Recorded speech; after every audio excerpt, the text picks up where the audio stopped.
Here, Phil Robertson, current world champion, Taylor Canfield, former world champion, and honestly, I could not pick between the two of them. I mean, sensational. Robertson has been, the roaring dragon of China all the way through today, and, he is up against US1. It's almost like the modern superpowers going head-to-head. And I know, Tucker, you caught up with both the skippers down on the dock this morning before we went out onto the water.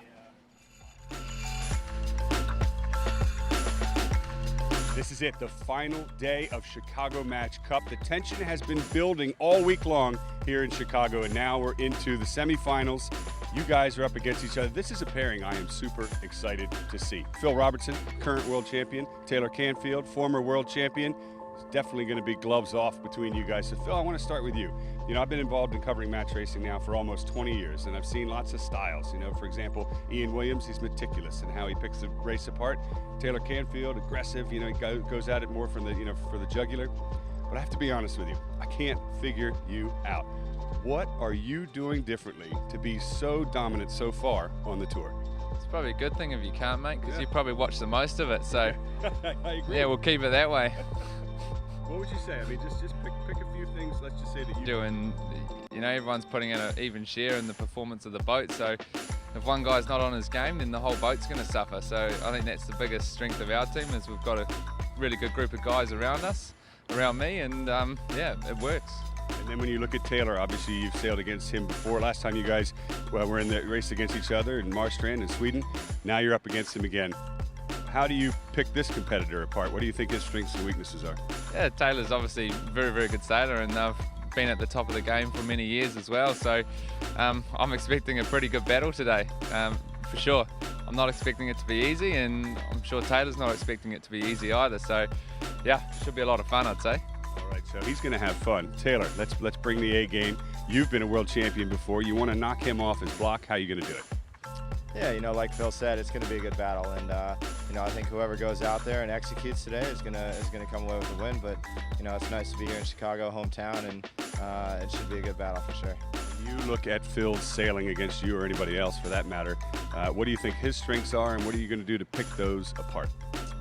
Yeah, I think they don't make many mistakes, and a lot of the teams at the top don't do that. So, in order to beat a good team, you have to be better. And I think we got a good team here this week, and there's no doubt that if we go out and get the job done, then we'll be at the top today.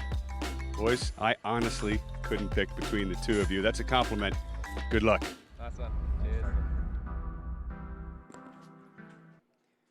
Adding to the excitement, Simon, is this starting line literally just a couple feet off of Navy Pier. The pier is going to come into play in the pre-start, which is coming up in about 7 seconds, the 2-minute entry period. I mean, this is it. The gloves are off, and it comes down to the action on the water.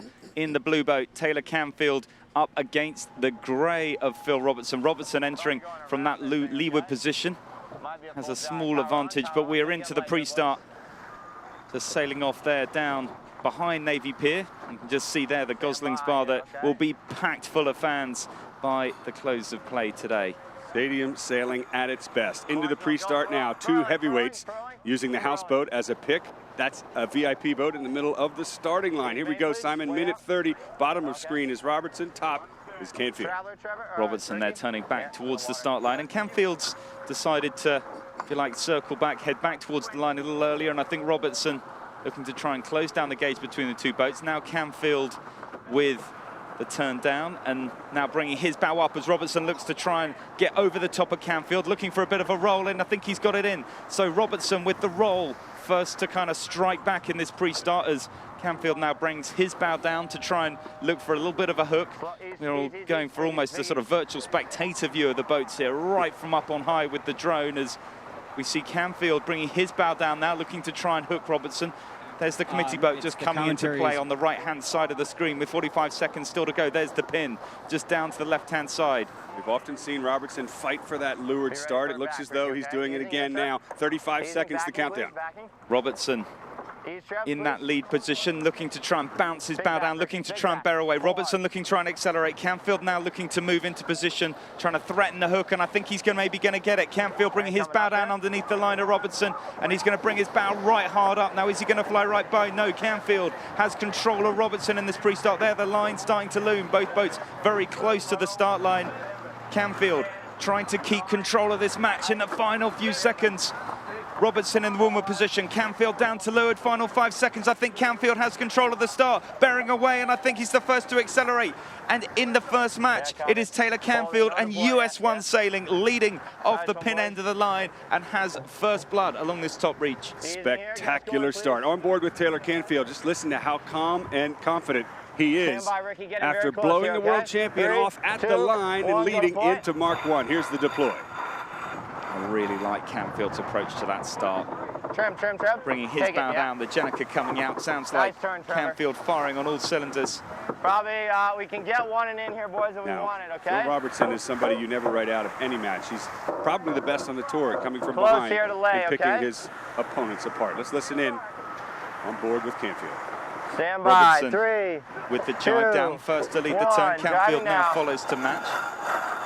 Now, if Robertson's on lay line, this will be a big game for him, but I suspect Big he's breeze still a on little here, bit boys. above it. Let's see what What do happens you as they want? come down towards the bottom. Now, remember, they're going Almost take the between right these here, gate huh? marks at the bottom, and then they're able Right to split turn. either left or right. Rolling in the jibe, okay? Here, Canfield talking Rolling about in the jibe. right-hand 3, turn, I think. 2, So he's going to break off to that 1, left-hand and side of the jibe now. race course, turning down into his turn now as Robertson jibes to follow, and he's now got 2 jibes On the if he rack wants in, to yeah. split, which I'm sure we'll see him do. So advantage, Taylor Canfield, as he pulls farther ahead of Phil Robertson and heads upwind Get the boat going, to the please. left. Not going that well yet. Thank you. Stand by here, guys, okay? 3, 2, 1. The third member of our Now. commentary team is local Chicago sailor Nathan Hollerbach. Nathan, we've got a split on the first beat. Which side do you like? I actually really like the left side out here, Tucker. Just looking upwind, there's a lot fresher breeze, a lot better pressure offshore a little bit, so watch for Taylor to maybe make some gains. Still, though, the whole deal out here is minimizing your mistakes, minimizing the amount of tacks you have to do, so watch for that. It should be the theme of the day. Nice, thank you, Nathan. And he's got the best seat in the house out on the race course. Simon, here comes the next cross. Well, Canfield here in the blue, he's bottom of screen and crossing by, well, what is 7 or 8 lengths. Canfield really firing on all cylinders. We can see him now really locked in, sat on the hull, all of the crew packed right forward on the rack, all the way weight out, you know, trying to extract the maximum power from these M32s. And we've got full mains today, so a lot of sail area. And, you know, we can see these M32s, you know, not using jibs upwind. That's not really required. But let me tell you why M32 is fast. It has got very light hulls. They are a long way apart, so huge amount of righting moment, sort of double that on a GC32, and a whole bunch of sail area. These are the muscle cars of sailing, and you know, the acceleration almost unparalleled any boat out there, no matter what. And you know, that is why they are so fantastically exciting, high energy boats here on the World Match Racing Tour. Feels like you're under trimmed, yeah. Very light here. M32s definitely changing the game for the future of the sport and of match racing. And the guests can get a chance to sail on board these boats here at Navy Pier. There's a raffle that's going on in the afternoon. What would it be like to sail with Canfield or Robertson? Here's the next cross. Well, coming back, Canfield still in front, but I think Robertson closing from that left-hand side. We heard Nathan talking about that left-hand side being favored earlier, and that's where Robertson's gone in the middle of the beat, and he has come back with a significant gain there. You can see him there gnashing at the heels of Taylor Canfield, and I'm sure that will have him rattled. He's heading off now to the left-hand side, so when they both come back together, it will be Robertson that has the right of way. One thing that I've noticed a lot watching all these match races and covering them with you, Simon, is Well, listening to boys, Taylor okay? Canfield's tone. When he speaks up, when his Might words not get actually across finish here, with a okay, bit of boys? positive, he's in a good mood. But when he speaks down, which he is now, just listen to his tone. He doesn't like where he is. Just said he might not be across. Well, let's see Robertson coming up towards this lay line, and he's gone wide here. He's just made sure that he's given Taylor Canfield enough space. And he's setting up to try and have a piece of him on the inside here. we're going Robertson straight, I think, has here. the right of way to round Turn that it on. right-hand mark, but he also has the starboard trim. hand advantage. Two. He's bringing his bow down Attacking, towards two. Taylor Canfield. One, tacking now. And Canfield looking to tack in now. Can Robertson attack the inside of... Using, yeah. He's looking to try and put Go the to play when pressure you're on. ready, He's Ricky. absolutely bow to to stern, play. bringing his bow down inside the line of Taylor Canfield. Robertson looking to attack hard, boys, the go hard. American Trim it on, team, trim. and he's got an inside overlap. Look at this. Robertson on, now trim with it a on. luff. And he's coming on the inside. Canfield looking to Trim, try and trim. roll around the front. Absolutely inches between these two match Stand racing by, heavyweights. 3, Canfield, 2, Robertson 1, almost driving look out. like one boat as they turn down into the jibe. Canfield maybe at risk of being rolled as Robertson Go on, jibes boys. right on top. And the Oh, sheet come on on. from Robertson. Absolutely bang on. Now looking for Come the on, roll. boys. I think he's going to get it. I think we've Pretty got our average job first there. lead change out there on the water. Massive Well, move by Phil Robertson problem, coming isn't it? from behind, and now he's bested Really bad Canfield on jump. the run. Make sure Canfield you're up set up against when the we're in a ropes, tight now situation. gives chase. Wow, I'm telling you, that make sure was you're set up. such a strong move Don't from slug it on. Robertson. Wait up, Hayden. Wait up. And you know, when Stand Taylor by, Canfield 3, starts talking to Hayden, then 2, it's trouble is brewing One. aboard And US driving One. now. It's one of my indicators. Now simultaneous jibes, and very, very good jibe from Canfield. Wait up, Not Hayden. necessarily Wait up. the Yeah, same better trim snap, for much Robertson. better slap from US One, and I think we're going to see the role reversal. Taylor Canfield now throwing his dirty air potentially down onto the line of Robertson, but up, Robertson wait up. has been allowed to accelerate, and that's a key move. It means that apparent wind moves forward, and so Robertson's still in clear air, whereas on the last jibe, Taylor Canfield was gas mask on right from the bottom. One more jibe to go to get to the leeward gates. What will Canfield do? He's up to windward of the world champion. Boat's closing a little bit of gauge there, speed even. Look at this, coming down towards the bottom. Robertson looking to try and close down that gauge, keep control. And he's talking about the turn. Canfield turning down, leading the turn. Robertson looks to respond, but he'll be at risk coming out here. There, great snap again from US One sailing, and they're coming on the inside. Oh. And Taylor Canfield right at the bottom, diving in at the bottom gates, and he's managed to find his way round now. Robertson, can he get down to the bottom gate? Taylor Canfield has dived right down and around, and Robertson is going to have to do another jibe, and Canfield sticking the knife in, and he's regained the lead. I mean, you just feel like this match is maybe going to become one of those matches where you say, where were you where Taylor Canfield faced off against Robertson? Right. Now there's a split. Remember, Canfield liked the opposite side, the left side, the last time they went upwind. But he'll have to take the right. We'll see if that pays off as Robertson heads upwind to the left, and it's a split. Oh, it's a Stand massive by. split, Tucker. 3, 2, 1. Attacking now. Coming out of the left side.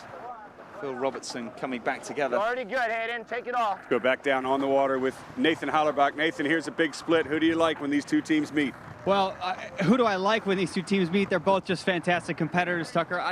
That dramatic role reversal down at the bottom of the run was Coming down incredible. here. We've got a split and Easy, two easy. boats coming Coming back back together. up, coming I back can't up. tell. Go on, It's Tim. a Trim on. thoroughbred Trim horse on, race Hayden. out here. Amazing. Yeah. Well, the bow's coming down on on, Taylor boys, full Canfield, speed and here, Robertson now ducking, but he is ducking by only an inch as the both come back together. And Robertson, when they next meet, he'll be having the starboard advantage, and Taylor Yeah, I got Canfield it. is going to have to be absolutely faultless Trim, out to Ed, that trim. left-hand side if he's going to hang in here with Robertson. Got it. Robertson breaking to the right will come back with the advantage. Stand by, okay?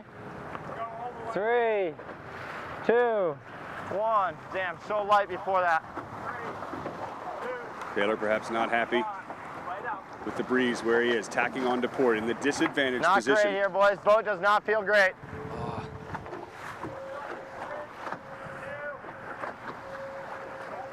Robertson, Yeah, I know. firing on Can't all get the boat cylinders going. on this near side now. Off Needs the to make rack, this boys. tack count. Good board Yeah. going down. And trim it on heads, yeah. Robertson Really building slow nicely tack. out of his tack. And remember, Canfield crossed last time these boats met. Big gain to Phil Robertson. Leg 4 of 6, and another lap to go. Well, another lap to go and another lead change. This time, Robertson crossing, but only by a foot or so. Canfield did accelerate in the past 20 or 30 seconds and got close a little bit of that gauge, and now he'll take the right and starboard tack advantage, but control right now belongs to Robertson. Stand by, okay? 3, Now Two, this top mark is going to be one. Tracking absolutely now. critical. Sideways here, boys. Robertson threw Need to his make tack sure we on the get the left. We're boat looking going, okay? at Taylor Canfield on Really board with bad him here, now. really bad. Just off the end of Easy Navy Pier hits all coming the way into out. shot. All the way out. As he brings his bow down. All right, trimming on here. Now, is he laying? Taylor Canfield looks a bit Yeah. low on the top mark. I think he might just make it up, but Trimming on here. does he have a piece of Robertson? It's going to be close. Look at this, he's Trim, setting trim, up trim, to boys. try and have a Come bit on. of him. Come on. But Robertson, I think, is going to sneak across Canfield, Two, bringing his bow come up. on, But I tacking don't now. think Canfield's going to lay. Now that error, absolutely Come on, ease, critical. Hayden. Right out. Thank you. And I'm not sure Taylor Canfield Go to tacking point a when little you're bit ready. thin again. Trevor, You keep the hole in cannot here, make a please. mistake Trim. like Go, that go, at this go. level against a competitor like Robertson. No. If he had the ley line for the opposite mark, things could be relatively even. But now it is Robertson Just chill. Stop, Hayden. with a Stop. 2.5 Stop. or 3 boat Stop. length advantage as we head downwind. Robertson heading towards the pier. I think he's coming in. I think it's in towards the finish here. Oh, it is. It is. Robertson bringing his Right bow off the down. fans here. Ladies and gentlemen, first blood goes to Phil Robertson. Well, look at that. I mean, those two skippers were like two abrasive stones grinding at each other the whole way around that race course. But in the end, Shocking right now. I don't know what to slightly do. fewer mistakes from Robertson. Wow, and here comes Canfield.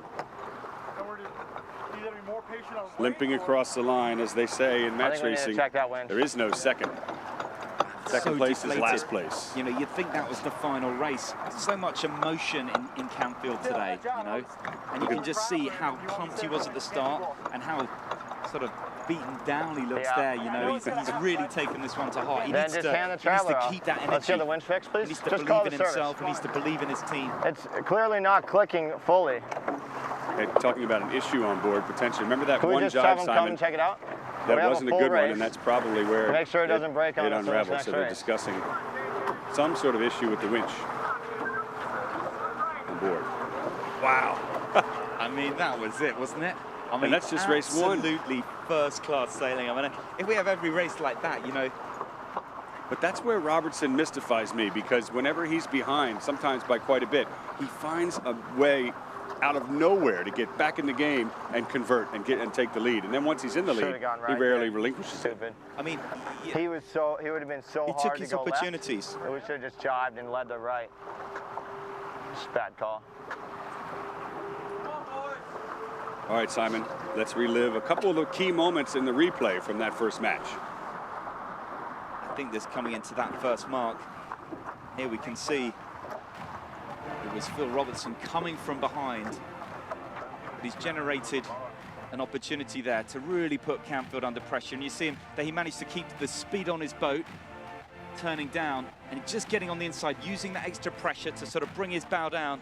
And this again, absolutely first-class execution. He brings his bow up, just knowing when to press Canfield. And Canfield under so much pressure here as they kind of track down into the jibe. And this is the key moment, the snap of that Jenica coming on. Boom! Canfield just a little bit later onto it. Still not a great jump, not terrible by any stretch from Canfield, but Robertson just taking that moment. He was ready for it.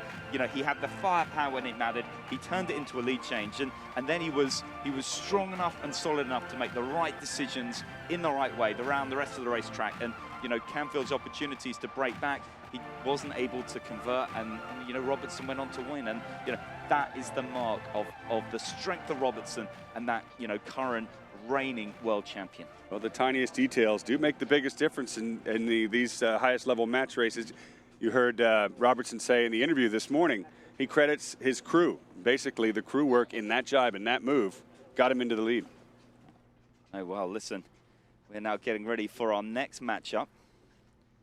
It's going to be Ian Williams up against Sam Gilmore. And, you know, Sam has been really building up his performances through 2017. And, you know, I cannot wait to see him come head to head with Williams, who really, I think Williams really sort of maturing and trying to peak at the right time, you know. And when you're a champion, you know, Williams having won 6 world championships previously, you know, he knows how to time it. And I think this year, Williams is timing it well. You can sort of feel he's sort of casually found his way into the semis. We haven't spoken about him a huge amount, you know, and but here he is, you know, sailing with Paul Campbell-James, bringing in. He was talking about temperament this morning, you know, when I sort of managed to catch up, and I think for me, you know, Sam Gilmore has.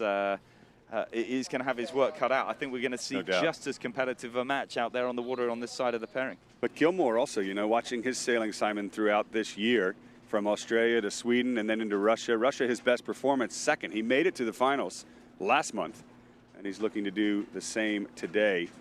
He very confidently can take Williams, but it's not going to be easy. No, I mean, it is going to be a real grudge match between these two skippers out there on the water. And, you know, we're going to try and bring you that dock walk as soon as it's ready. So, yeah. Okay, so this morning, Simon, I know you had a chance to catch up with Williams and Gilmore on the dock.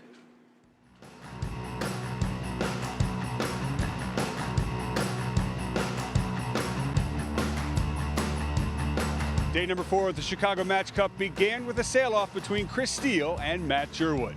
And it went all the way to 5 races before Steele sealed the deal to join the top 8. Into the quarterfinals, Phil Robertson back on top form wrapped up David Gilmore 3-0. Sam Gilmore started out with 2 losses to Jan Guichard before finding his footing and winning the next 3 to move on. Taylor Canfield sealed the deal over Nicholas Dackhammer, but he had to work for it, particularly in the 4th and deciding match where Dackhammer overtook Canfield for the lead. Canfield clawed back in the end to win it and move on. Some of the best match races were saved for last, with Chris Steele giving Ian Williams a run for his money. But the 6-time world champion prevailed in the end, sending Steele home.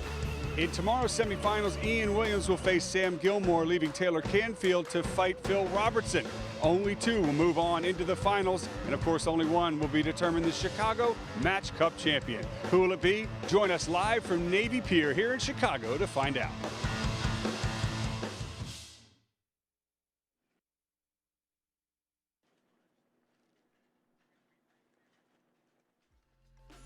Here with Sam Gilmore from Neptune Racing. And Sam, you know, another great regatta, building on the result in Russia through in excellent spirit. And you know, if we kind of look at, you know, that performance in Russia, really strong, and then again here, you know, what is it that you think you guys have like unlocked that's sort of coming around some of the sort of more established teams, if you want to say that? Yeah, I think our biggest gains have been in just time in the boat. You know, we really haven't spent that much time in the M32s compared to a lot of the other teams, particularly the guys that we're racing today. And I think the opportunity to sail, not just with ourselves, but, you know, sail at the M32 Worlds. I was lucky enough to sail with Phil and his guys.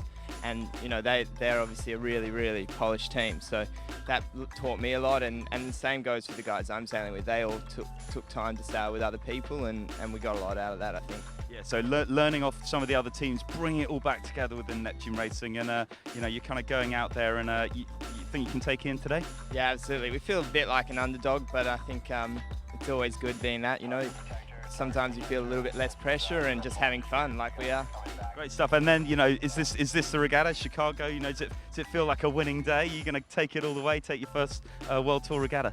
Yeah, absolutely. It's not the first time we've been in Chicago, but it's one of my favourite places to sail in the world. So, you know, feeling good, and yeah, such a nice place to sail that I think we can really push it today.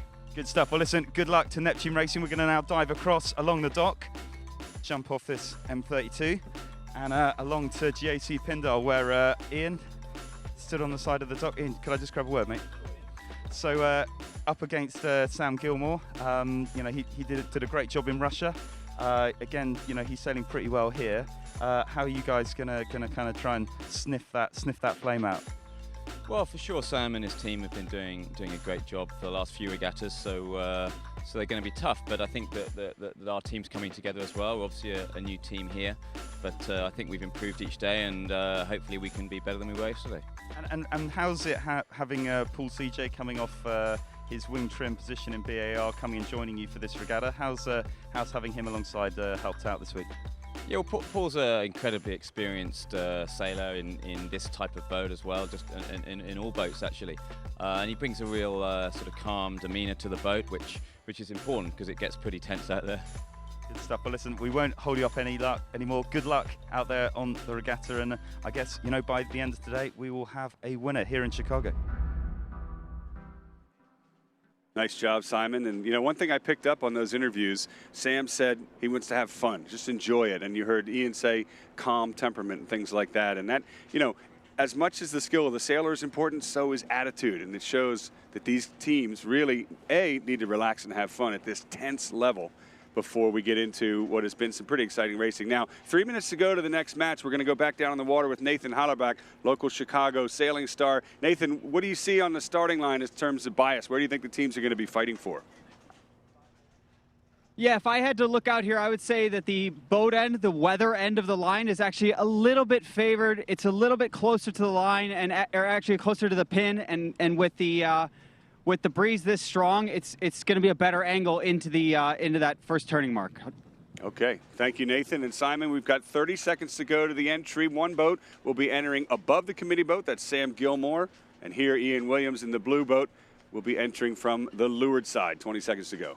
I mean, I'm really interested to see how Sam approaches the first stage of this race. For me, if Sam is going to come around Williams, what he needs to do, he needs to get under his skin, and he needs to get under his skin early. If Williams can settle into a rhythm, if he can find those patterns that really help his performance, I think Sam Gilmore will have a tough time. But, you know, starting early, I think Sam needs to really throw this at Williams. And he is already. Port starboard, aggressive Gilmore. Well, turning the bow down, Williams is continuing to extend away. Williams not really engaging. It's be a game of time distance. Williams is sailing away to what? There's the pier coming into play. VIP houseboat, and then we'll see him jibe round and sort of manage his time distance back to the line. Now the starting line in the back of the screen, the white powerboat, and to the left that orange buoy.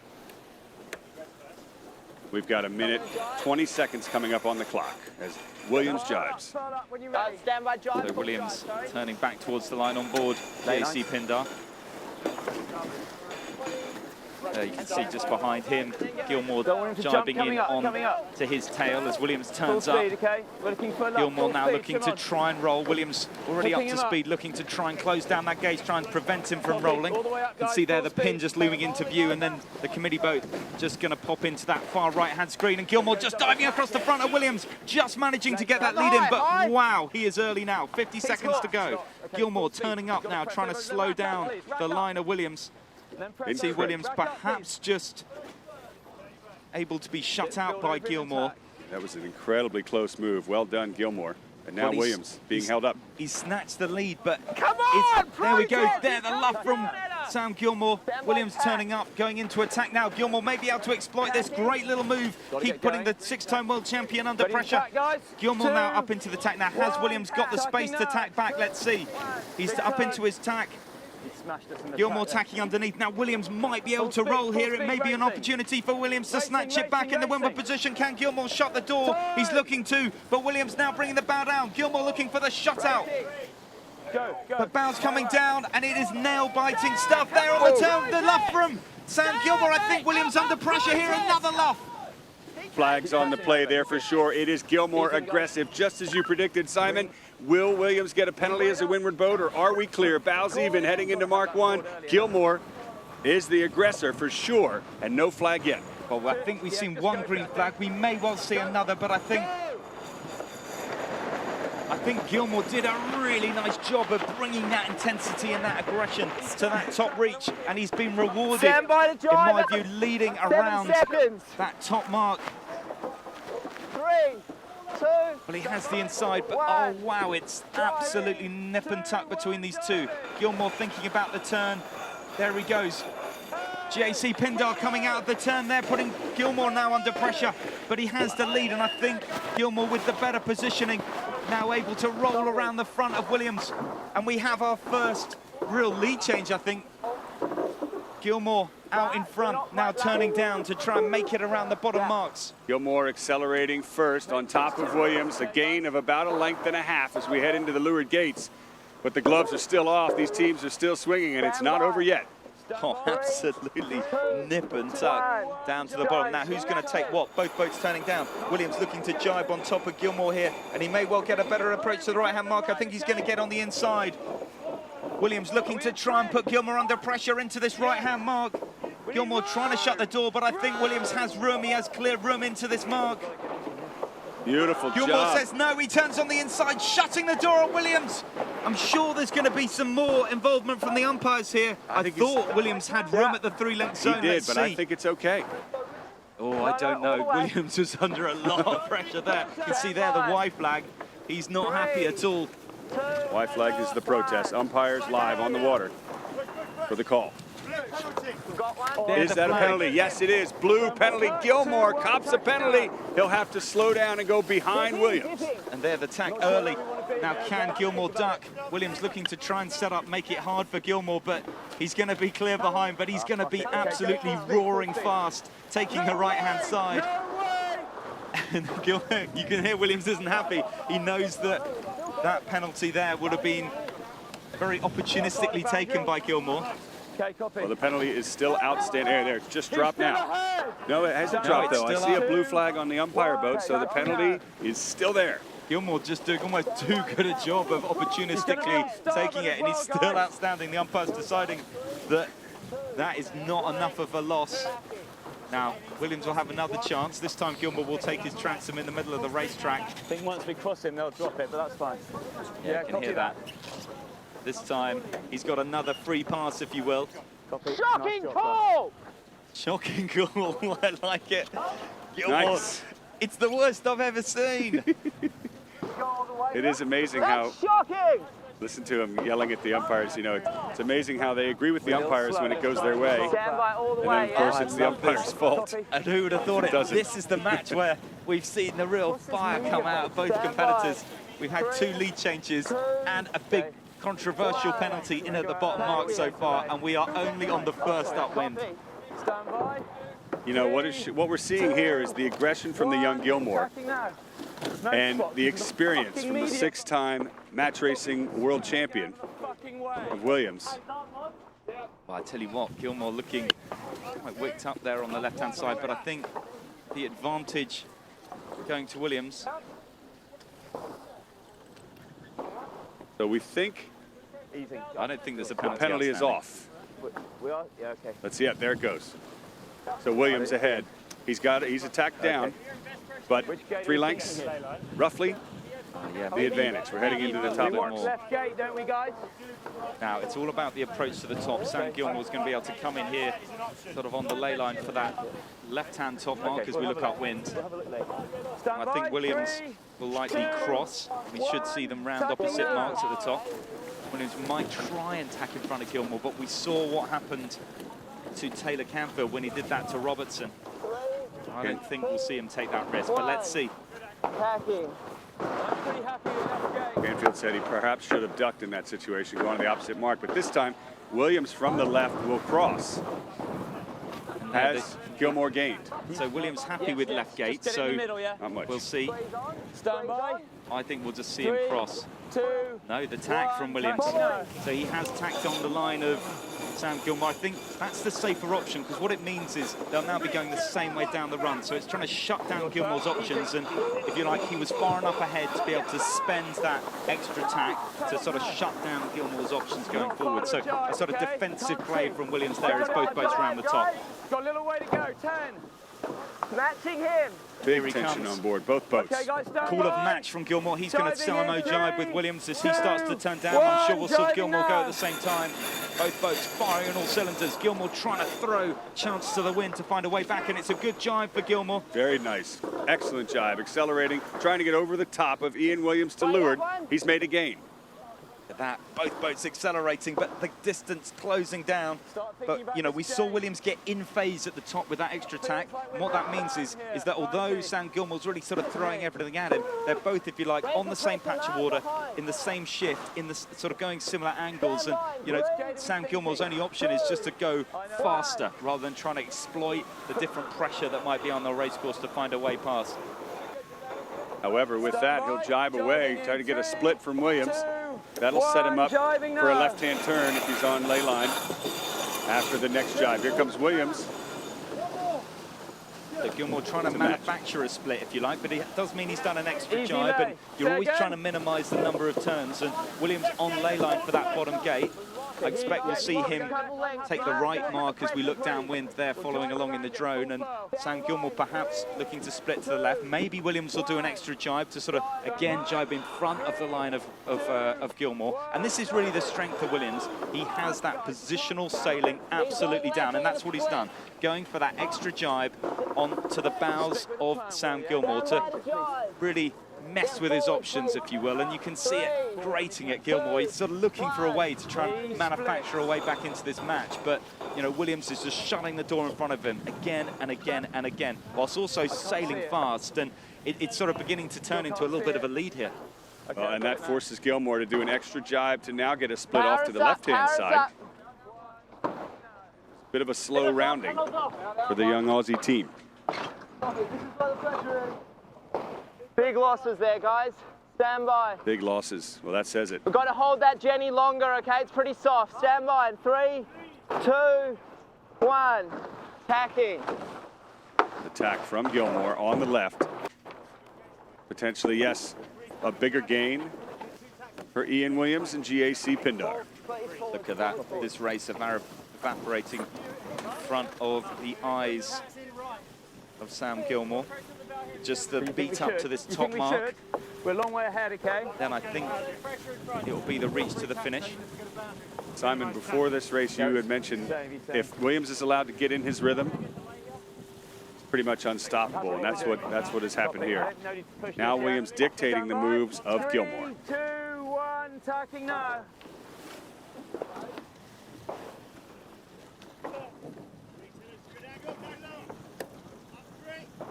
Just got to get up on it. Got nothing here. So Nathan Hollerback out on the water. What do you see? What are the options for Sam Gilmore at this point? Not a lot of options, actually, Tucker. It's a pretty straightforward race course out here. It's pretty shifty, but because the pressure is up, it's allowing Williams to give him a little leeway and not have to cover so tight, which means he's going to eat up that race course quickly. So Sam kind of has a tough go of this. Ian in firm control of this race right now. Well, couldn't have said it better there. Ian just putting on a masterclass of match racing. That penalty certainly didn't help Gilmore either. And he knows how to win. You know, I think one of the challenges when you come up against a competitor like Williams is, you know, he knows how to create the processes and the systems, and if you like, he has the confidence in himself and within his team to sort of be out in front and to close out regattas. And that's a sort of skill that Sam Gilmore will learn as he starts to win. You learn how to then recreate that winning formula, if you like. And I think he's got the passion, he's got the skill, and he's got the energy. But we saw that in the pre-start. He did a really nice job, but he's got to convert on those opportunities. He was in front. He just needed to make that stick a little bit in those first stages of the race, and then use all of that passion to sort of drive that down into focus and try and hold on to that lead and try and keep Williams behind him. But you know, it's tough out here, and these are the top competitors in the world. Here we go. Williams rounding the top mark for the last time. And one thing, Simon, I've noticed about Sam Gilmore's sailing in these rounds, he tends to come on too aggressive and usually lose a race or two early on, and then he finds his stride. Qualifiers, he did just that, losing the first two, and then coming from behind to win the next three. So the big question for the young Aussie team now is, will they be able to regroup and take a few races off of Williams to even the score? Both teams looking to move on to the finals here of the Chicago Match Cup. First blood in this race will go to Ian Williams. You just wonder, you know, losing Garth Ellingham, you know, old tactician of GAC Pindara, you know, he was that sort of calm voice. He was a sort of wise sailor. But, you know, I think they brought, by bringing Paul Campbell-James in, you know, it's fresh from the America's Cup. I think that has actually sort of strengthened that team. You know, a good temperament, a hugely talented natural sailor, and you know, and an easy cultural fit. You know, he's just bonded right in. I think it's really completing the triangle with Richard Sydenham, the other sort of tactical brain on board, to make a formidable team. Well, we'll have a chance to go down on the water and check in with him, but I'm looking at the umpires now. talking to Sam Gilmore. Gilmore was not happy with that umpire call, as we heard. We're on board with Sam Gilmore. We can just see him on that top right corner, and he is having a good old chat to Chief Umpire Craig Mitchell. You know, trying to tune him up a little bit about that call, but you know, to my eye, it looked the right decision. I think Williams had room at the 3-lane zone. I think he had room, and you know, he needs to stay cool. Yeah, I know that. And then after we come up, we're slowing the whole time, and you're following him. It's shocking. Like, and also in that pre-start, there were about 4 occasions where we had like a double luff. He came down at us twice, and his tiller extension got within that far of us. I think he's right about that one. Like, why isn't he getting penalties there? He should have got a penalty for that. I agree with Sam. At least the second one. I do recall that, but too. If we luff, sure, that's giving him room to keep clear. We come away and then come back at him after he's closed the gauge again. That's not keeping clear. I agree. But well done, Sam. Off the start line there, we had a double luff, and that definitely should have been a penalty. I love how in this sport, the teams get to talk to the umpires immediately after the race. We can learn a lot. Right here. We're not trying to crash, Craig. If you want us to crash, we can. I like it. You know, that's good. I mean, great, strong communication there from Sam. To me, that's 3 occasions where he should have, where like there were poor calls that probably cost us, I reckon, in the end, the race. Well, I mean, that says it right there. There's well, you know, at the clear. bottom mark, Sam Gilmore was wrong. He shut the door, and he got his door slammed. You know, but you know, I do agree in that start. You know, so perhaps some sympathy with Sam Gilmore there. Okay, well, now we know how Sam Gilmore feels about that match. Let's check in with Ian Williams and see how he feels about that win. So going down onto the water where, you know, we're with Ian, and, you know, congratulations on the win, Ian, but, you know, it looked really tight. Just to sort of take you back to that pre-start incident, we were just hearing Sam Gilmore having a chat to the chief umpire, Craig Mitchell. In those luffs, in that luffing situation, how did you sort of see that as you left the line? Well, I thought there was definitely some risk on us there. We're windward boat, we've got to keep clear. But for me, each time he laughed, we responded. So I think the umpire's got it right, but it's close racing and he's pretty aggressive. He's a typical Gilmore, so yeah, we just got to stay out of trouble. Yeah, I was actually doing a couple of Gilmore impressions as we went around the bottom mark. Again, a very tight situation. You felt I assume that you hit that 3-length zone and had room on that right-hand mark. We had room. I think that was clear. I guess what he may argue is that we couldn't get to him, but I'm pretty sure our hull was overlapped inside between his hulls. So yeah, get another tight one, but glad it went our way, and pleased we were able to sail away after that. Good stuff, Ian. And listen, you're certainly keeping us entertained. 2 cracking matches on the water, so so keep it up, and good luck in your next match. Hey, see you later. Surprise. No surprise there that Ian, of course, agreed with the umpires. Here's the replay of that call. So here the luffs. This is the final few seconds. This is along the top reach. And this was, you know, this is after the incident, to be honest with you. So not the incident in play, but, you know, this is where, for me, Gilmore had that inside position. And, you know, this is where he needs to make things stick. He sort of got Williams pinned out, but when they went around the bottom mark, it was Ian in front. And, you know, he's got to kind of convert on these positions if he's going to find his way around the 6-time world champion. Well, we're going to leave that match and go back into our first flight, our first pairing, if you will. Taylor Canfield, Phil Robertson. How exciting was that first match? And in 2 minutes, 37 seconds, we're going to see more sparks flying, the start of race 2. Coming up on the 2-minute mark, on board with Canfield. Canfield in blue, bottom of the screen, left-hand side. Robertson in gray. He took the first race, as we remember. He'll enter above the committee boat, and Canfield will enter below it in the 2-minute pre-start period. Coming up, Jenneker's out. Game on. Phil Robertson bow down. Taylor Canfield's bows up. 3, 2, 1. There's the 2-minute signal. Into the start. Canfield to leeward, looking to try and sort of retain that control, try and close down the gauge up to Canfield, who's kept his Jenneker up, trying to keep his hammer down. Both boats sort of punching down past the end of Navy Pier, past that VIP hospitality boat, who are just going to find themselves absolutely jam-packed in the middle of the action here in Chicago.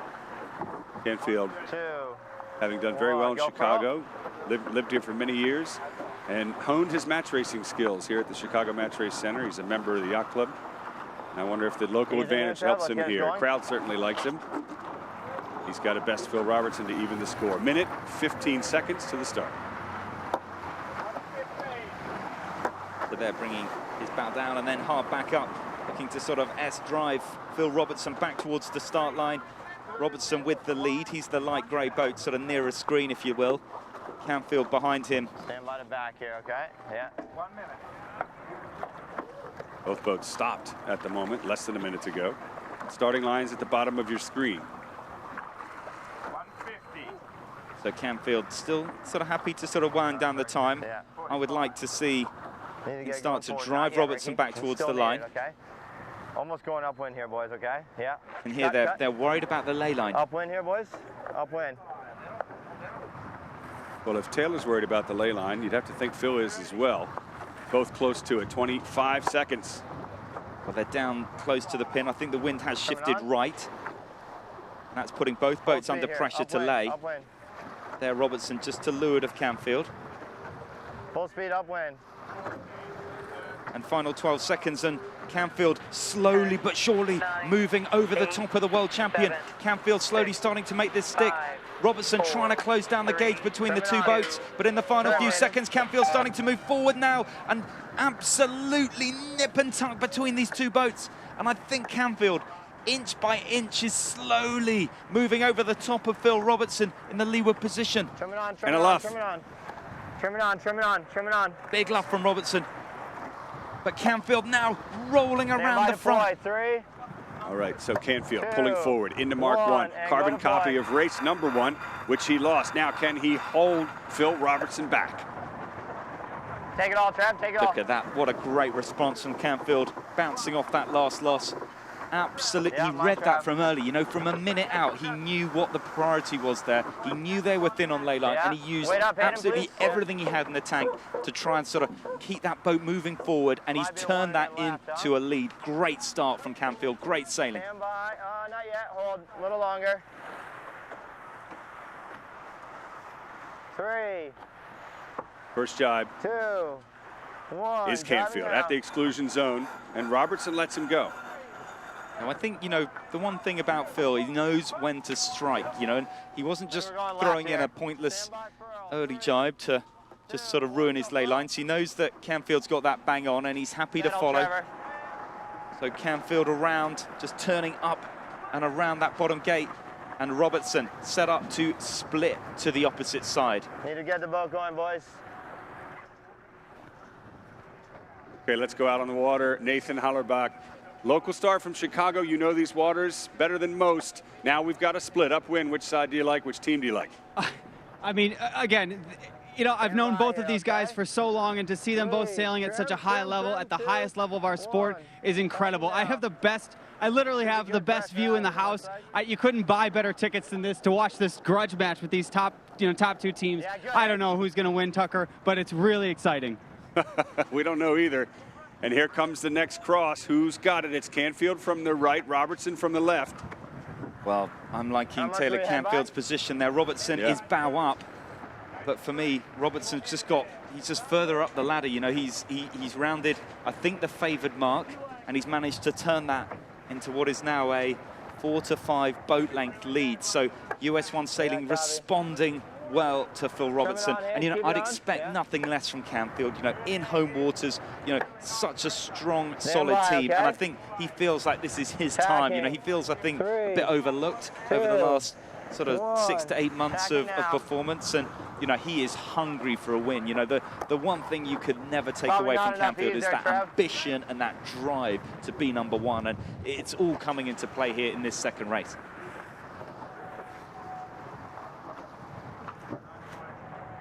Robertson, bottom of screen in gray. He'll approach the exclusion zone first intact. Canfield having his way with the current world champion in this match, looking to even the score at 1-all. Approaching the top of leg 3 out of 6. just past the halfway point in the race. So Canfield strong.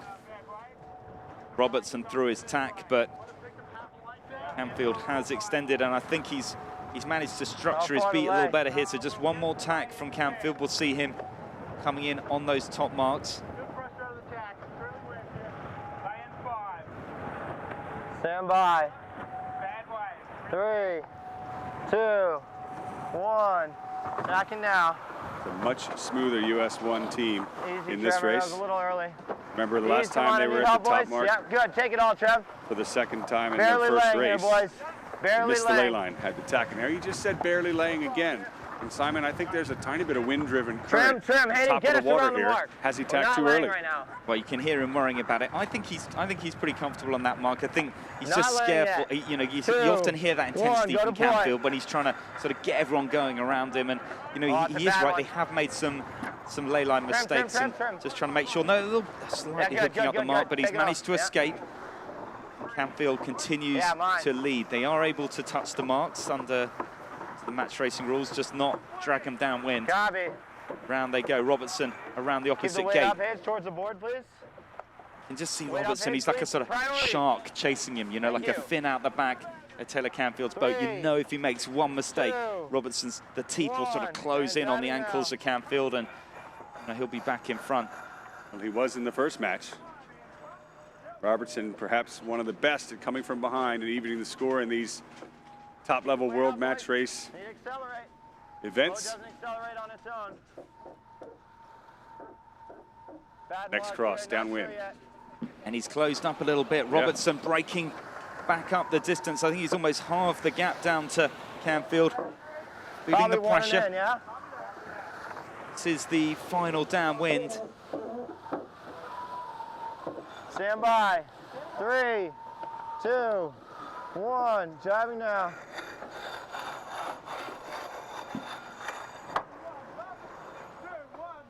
Might be over still And it's a here. good Wait up. jibe. Yeah. You can hear Canfield talking might be over, think sort of a we're little bit going right here. pressed up down into this bottom mark. But you know what? The shift has gone his way. Robertson not down on the ley line.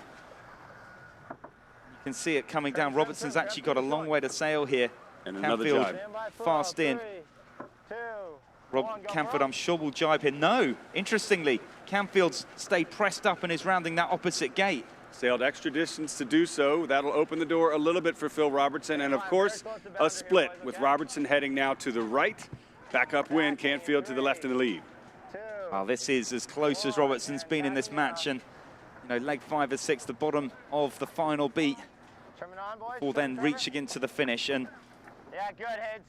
Canfield already through the tack. Now, when they come back together, Robertson will have the right away. Canfield, Tell you what, Robertson could. it's going to Make be a close, game. this. Not over yet. Canfield, well, both boats in slightly lighter pressure. Looking there at Robertson, he's light too now. Where will they be when they come back together? I think Canfield will still cross. He's bowed back up. He's looking strong out the right-hand side. Yeah, he is. Look at that, crossing again by a couple of lengths. So Canfield responding well. He took that right-hand gate. That was a decision. He burnt a couple of lengths to achieve that. And you know, he's got what he wanted, and it was the right choice. Critically, it was the right choice. Okay. So he stays 2 or 3 lengths in front. Good sailing from Canfield. Used his mind and his temperament. Stand by, boys, okay? 3, 2, 1, and attacking now.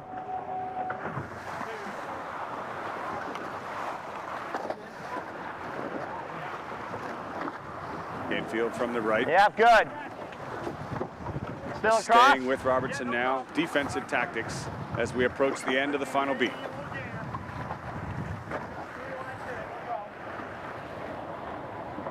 Well, Robertson looking very lifted over on that left-hand shore, and Canfield rightly tacking back across to try and get into a cover position. Needs to, in my view, not cover here. Needs to stay expansive, carry on to that right-hand side. Yeah. This is the choice. Does he far? tack to cover? Is he on the boundary, the umpire?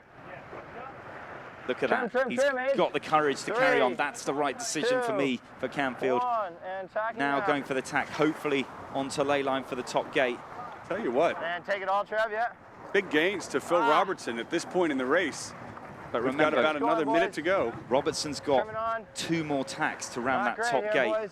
Unless he can get an absolutely massive lift. He's certainly quite bow up, but he's not going to make the mark. So 2 tacks to Robertson, to Canfield's none. So the right decision for carry on to Canfield, and then just that reach to the finish. So it looks close, and Robertson is going to be putting him under pressure as they come in at the mark. He will have the inside line, but he's got 2 more tacks to go. This the final roll of the dice to Robertson as he comes in at the top. But Canfield, I think, has got the cross. It's going to be close. Canfield now bearing around Robertson, bringing his bow up on the inside, looking to try and hook in on the inshore, but they're an inch apart. But it is a world of difference as Canfield and US 1 Sailing in their home waters here in Chicago roll around the current reigning 2016 world champion and head for home to level the series. That is the Robertson we're used to seeing, getting himself right back in the match, but it's too little too late. Now Canfield heads for home, to the finish line off of his hometown fans here in Chicago. He'll take race number 2 and even the score at 1-all. Wow, what a match. I mean, it just keeps giving today. And look how close it is. Robertson now coming piling in. I mean, Robertson, had that been another lap and not a sprint to the finish, Robertson was about to even the game up. He was within a length at that last tack. I mean, with Canfield ahead, you just can never count Robertson out. He's, you know, it's like Jaws chasing him down. You can almost hear that Jaws music kind of ringing in the ears of Canfield. And, I mean, changing boats, heads. I mean, they are going to change boats now, so an opportunity just to sort of make sure if there are any differences between the boats that gets evened up. I mean, that was a great race and a great job by Team US 1 and Taylor Canfield. So, Simon, let's go back and relive it. A couple key moments in the replay of that second match. Here's the start. So down in the bottom here, Canfield really trying to work that height, work that upwind angle the whole way across that final minute of the race. Robertson trying to close down that gauge, trying to put him under pressure with a bit of a luff, but Canfield, he just had a tiny bit more speed in the bank. He'd been trying to build that up from the whole of that final last minute, and here, they're the very aggressive luff from Robertson. A great penalty sell, if you like, but just not able to quite get close enough. And Canfield, if you like, rolling round into the lead. All right, well, then Canfield went on to a well-earned wire-to-wire win in that race. We're going to go down on the water now live to the winner, Taylor Canfield. Well, down onto the water, Taylor Canfield. I mean, a sensational match with only inches between the boats at so many moments. Almost don't know where to start in terms of revisiting it, but you must be so pleased to level the scores. Yeah, absolutely, Shazzy. You know, we obviously made a little mistake in that first race, but it's good to get back at it and, you know, lead off the line both starts. So, you know, confident in the starting, but just have to keep it together around the course. And, you know, if we do that, we showed that we can take wins here. And we saw a couple of times, it was actually both you and Phil were kind of sort of questioning ley lines on the upwind. Is the breeze sort of moving around a little bit out there, making that a sort of particularly challenging area of the race course? Yeah, it's definitely quite shifty, but more so just the velocity of the breeze, you know, up and down, and that changes our angles drastically and changes the way the boats maneuver and all the different pressure differences. So, you know, just big changes, and you just have to adapt and make the best of each one. Hey, Taylor, great job. Tucker Thompson here. Listen, your dad just came up to me and he said, that one was hard on me, so I want to pass that message out to you. Take it easy on the old man, will you? Oh, none of these races are going to be easy, I can tell you that. But, you know, again, if we sail well, we can take them all. So we're going to go try to go win 2 more right now in a row. Well, great stuff, Taylor. Good to hear. We'll pass over a couple of aspirins to your old man. Make sure he's still standing for when you get back in. Yeah, copy that, Shazzy. US 1 out. I love Bill Canfield. Obviously, his son's biggest fan, travels all over the world watching these matches. Expert sailor himself, having run many top-level regattas around the world. Originally a St. Thomas native, now representing USA. And Canfield, I mean, he did what he had to do in that match, and now we're going to go back into the second feature match. Remember, Sam Gilmore wasn't happy with the umpire calls. We'll see if he gets some to go his way against Ian Williams in their second match. So that 4-minute signal has gone. You're going to see Sam Gilmore this time. He's in the orange boat, Williams in the light blue. It's going to be way non-start, but What'd you say, Mark? Nathan Hollerbach out on the water. Nathan, you can see the starting line. You said the weather end looked favored. That's what Canfield was able to do. Is it still that look that way? Yeah, I don't see a lot of change out here right now. I actually think the breeze is freshening. I see all the new pressure though, Tucker, coming out of that top left corner, which might be why these teams in their first upwind leg, they decide to go to that left mark to kind of hook into that new fresh breeze and extend away. It's just kind of it's not a one-way racetrack. There are some shifts, but it's certainly more. It's fuller, and it gives the teams more ability to be aggressive out here today rather than yesterday. It's a better race course than yesterday. Speaking of aggressive, I know you've sailed against both of these guys. Do you think that Sam Gilmore is being too aggressive? Yeah, it's tough to say. I mean, Sam's a fantastic sailor. He certainly has a lot to learn going up against a 6-time world champion like Ian Williams. But like I said, I've sailed against Sam a few times, and I've had him down 2-0 twice in my life, and he's come back twice in his life to beat me 3-2. So he has everything that it takes to beat Ian Williams. He just needs to kind of calm down. I think maybe he let his nerves settle in. You guys hinted towards it earlier that he kind of goes out aggressive at first, and then he sort of settles in. Let's just sort of watch for that settle in period, and he'll go toe-to-toe with Ian. All right, well, we'll see if he can. Thank you, Nathan. 2 minutes, 15 seconds to go. Simon, the 2-minute entry period. We're going to see Gilmore entering below that white committee boat. Of course, Williams entering above. Then sparks will fly. The 2-minute warning before the start coming up. Well, they're coming in, and you know, Tucker, I don't really agree with you guys. I think I want to see Sam really throw all the sparks at Williams. I think that's how he's going to get around him. That's how he's going to unsettle him. Protest! He is. And you know, give it everything, Sam. I think it's like burn hard, burn bright. You know, you're going to make a couple of mistakes, but it doesn't matter, you know. Take the gloves off, hit him with the knuckles. Here we go. Jiving. Sam, the son of match racing star Peter Gilmore. That's a great shot of the VIP boat from above.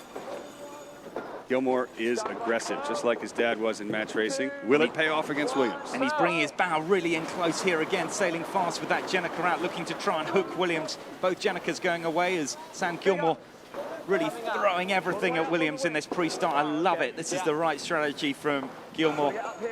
Turning up now inside the line of Williams, who's looking to try and keep the gauge as tight as he can, close down that distance to the young Australian.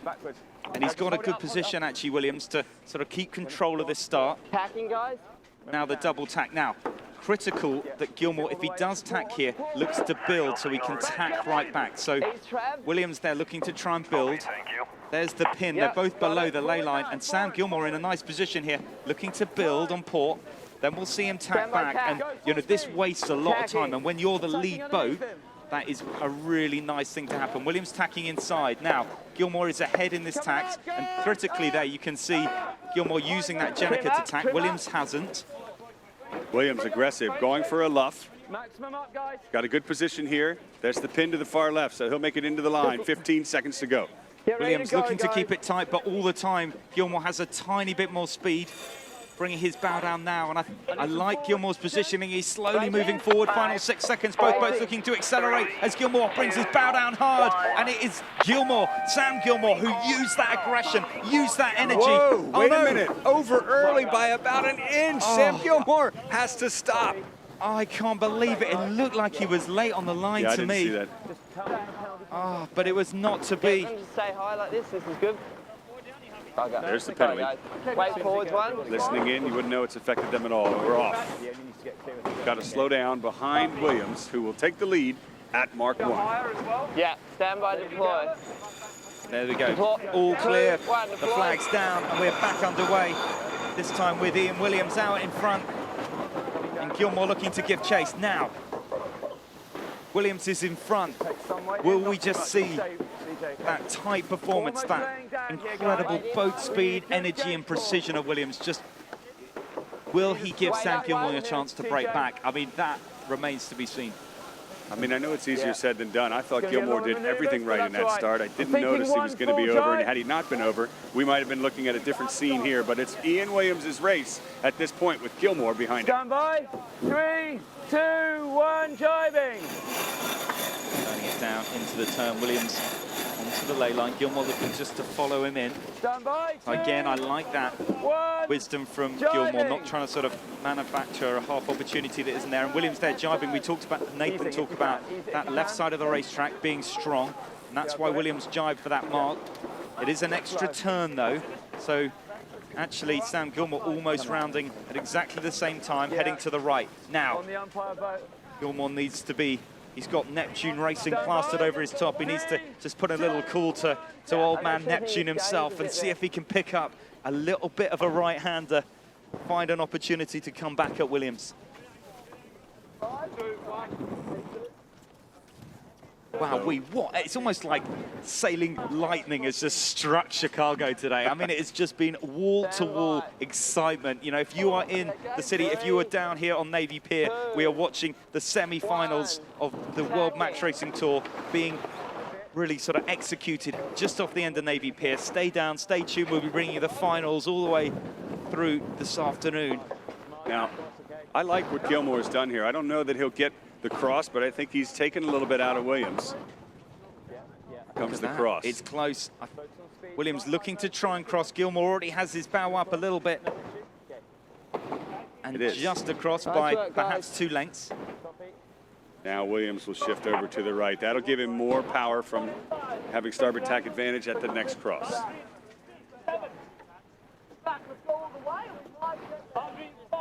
So this time, Gilmore has that left-hand side where perhaps slightly better pressure. 3. Williams on a nice high angle as he tracks across. Sam Gilmore comes into his tack on, I'm sure, the exclusion zone on that left-hand side. I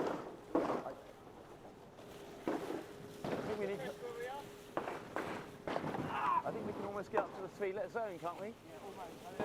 Time mode, please, Sid. Gilmore to my eye with good speed.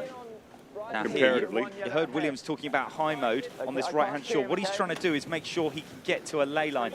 So coming up on that right-hand exclusion zone, looking to try and stay in a high groove so that he can lay the top. That would explain why Gilmore looked to be going faster offshore. 2, 1, tacking now. Now, is he laying? Gilmore looks to have made a nice gain on that left-hand side. The boat's coming back together now. Williams looking to try and cross. Gilmore, if he can lay from there, he's going to be in a great position. It's going to be tight for Gilmore. I think Williams comfortably on lay. Might try to make sure it's in the middle, okay, CJ? Here we Gilmore go, not tacking quite now. on it. If he can lay here, Gilmore, they're the tack from Williams, shutting down the options for Gilmore. So the extra tack now. Williams is slow. Gilmore coming in from behind. Can he use that momentum to try and close it down? Gilmore around the mark, just on the tail of Williams. Big gains for the young Aussie team, and now he's right on Ian Williams' heels, setting up for the first jibe, and it's going to be Gilmore first. Gilmore dives on the inside, beats Williams to the turn. Now this is a real opportunity, an absolute gimme for Gilmore as he comes onto the inside. Williams, a great job accelerating first in that lead position. Hit the rack, somebody.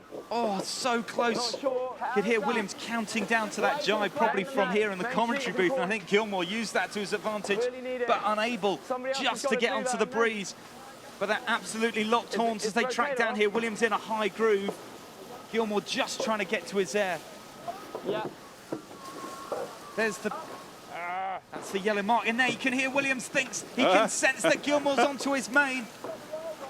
Gilmore is right back in this match, giving Ian Williams, the 6-time world champion, a bit of trouble. Big puff of breeze to Gilmore to windward. Can he use this to roll over the top of Ian Williams? He's closing gauge. He's got speed. Williams could be in trouble. Gilmore just...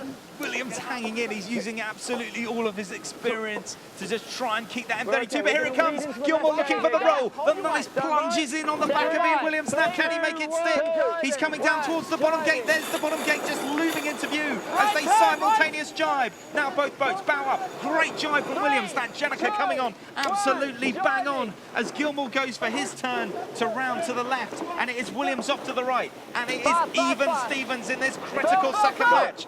Gilmore has found a way to try and break back as they exit. One off to the left. Williams coming off here to the right-hand side. Fantastic turn of events.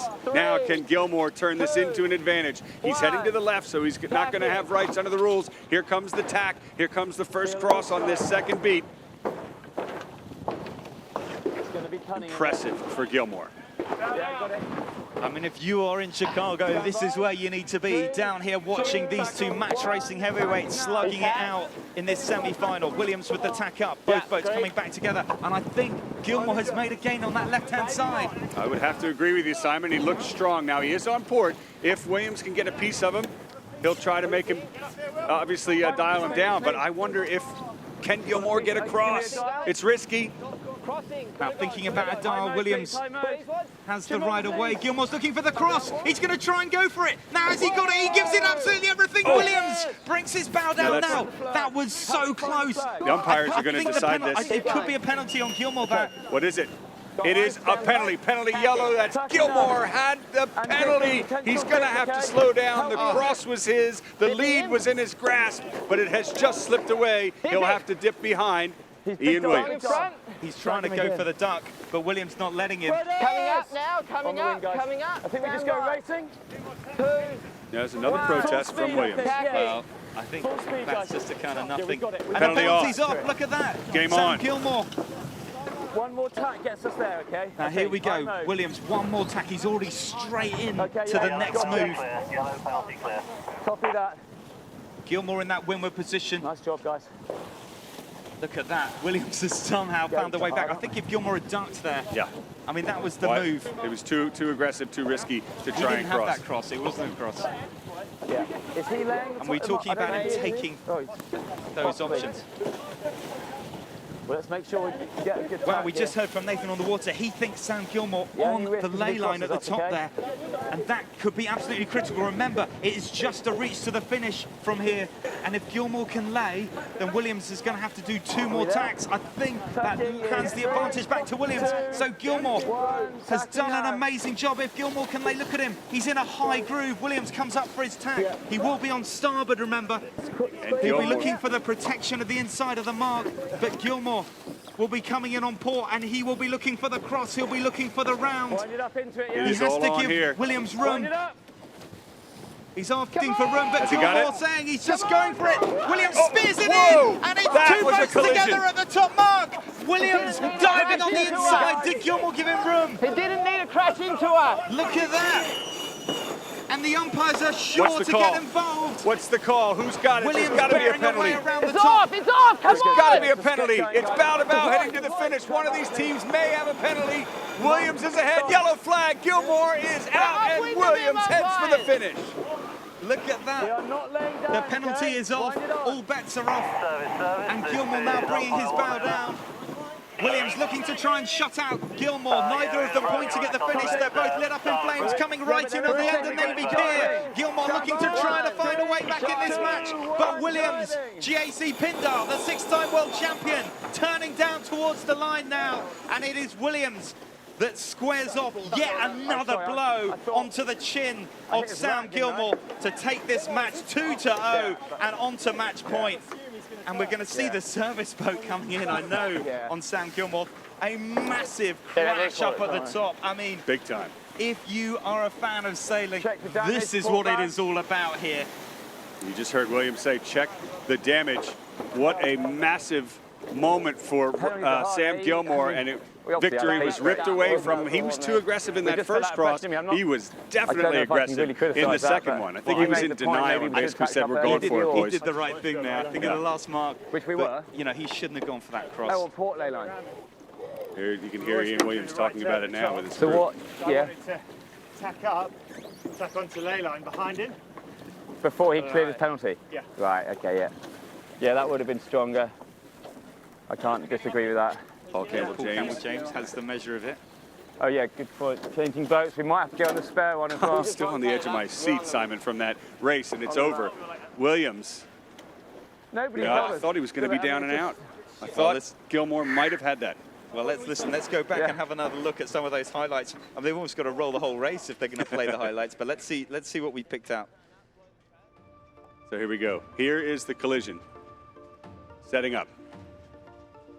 So Williams here coming in, tacking on the line, and Gilmore just trying to lay. He's got it absolutely everything. Now, He looks like he's ideally, across. Gilmore would try and give more space to Williams here, but he can't because he's only just laying. And so that means he's tight on the mark. He's trying to open up the gap a little bit. Oh, there's the Williams' collision bow right just into the rack. pops up his lured rack. And that was it. The umpires did take a while to make the call, discussing it. We're going to take a look again of the collision. This is on board Williams. We're good. Yeah, just Listen get in. going, guys. So Drive here up, he is please. splitting off. This is after the last penalty, remember? And he's sailing off to this right-hand side. We are not laying down, okay? Wind This it fits on. into the finish.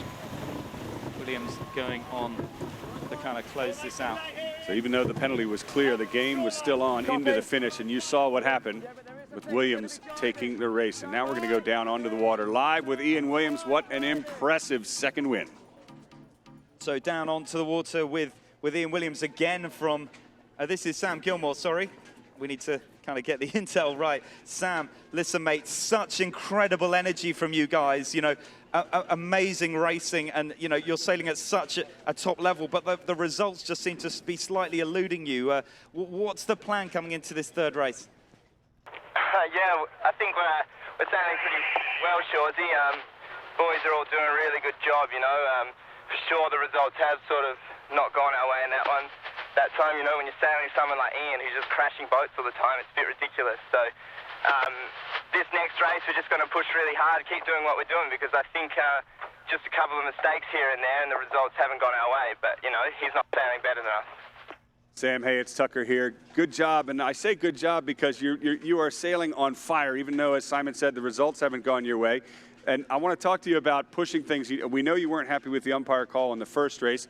I'm pretty sure you're not happy with the umpire call in that race. Is it possible, are you possibly being too aggressive in some of these interactions?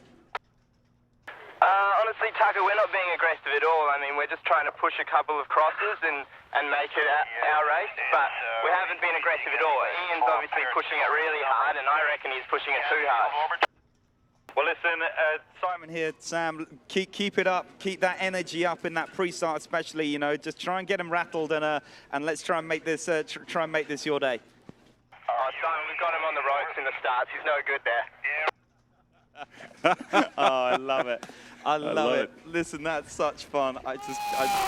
Total confidence. No way! This is on board Williams. No way. You've Look got to at be this. kidding me, guys. That's the collision. I mean, you know, this has such Ian wasn't it's happy like with history that. repeating itself, you know. Yeah, I used to do some tactics with Ian, and you know, bashing up against his father. Here, the rerun. Williams looking for that inside line. And, you know, Sam didn't give him room, you know, like, that was, yeah. There we go. Absolutely incredible action here in Chicago. Incredible scenes and 4 incredible competitors out there doing battle. Today, I just cannot wait. I'm overexcited. So we're setting up for the next start, back to Canfield and Robertson. But first, let's go back down on the water and hear from the third member of our commentary team. He's a local Chicago sailor and certainly knows a lot about these conditions and about match racing. We'll check in with Nathan Hollerbach in a moment. So Nathan, you're down on the water. You had the best view of that top mark, and you actually were the one to send the message to us that Sam Gilmore was on ley line, didn't have to tack, and Williams did. How did you see that whole penalty unfold? Well, just an incredible turn of events. Ian Williams obviously tried to make it really hard on Sam Gilmore to clear his penalty, so he ducked Sam, which actually took him off ley line to that mark, which set up that whole situation. Had Ian just sailed, he would have rounded that mark exactly where Sam was and just sailed ahead, and boats wouldn't be broken. But just it's kind of telling how quickly things can change out here. You make one little mistake, you give somebody just a little bit of opportunity. These boats are so fast that they close that gap quickly, and all of a sudden we have these collisions at the top mark. This is 2 top marks now, Tucker, where there's been a ton of action. It's just been awesome. It has definitely been awesome, and we're jealous of you out there on the water getting to see all of this action live here off of Navy Pier, the Windy City, Lake Michigan in Chicago. The 5th stop on the 2017 World Match Racing Tour and the penultimate event before the world champion will be determined next month. Simon will be there in Shenzhen, China. 3 minutes, or less than 3 minutes now, to the start of match 3. The score is tied at 1-all between two world champion match racers. Taylor Canfield, representing the U.S. He's from the U.S. Virgin Islands. Phil Robertson from New Zealand. 30 seconds from now, Simon will enter the pre-start box. Well, you know, 20 seconds to go. Robertson in the dark blue, Canfield in the grey. And, you know, we haven't really seen Robertson take the ascendancy. It's all been about Taylor Canfield sort of being in the lead on the start and trying to hold on, you know, with Robertson sort of gnashing at his heels.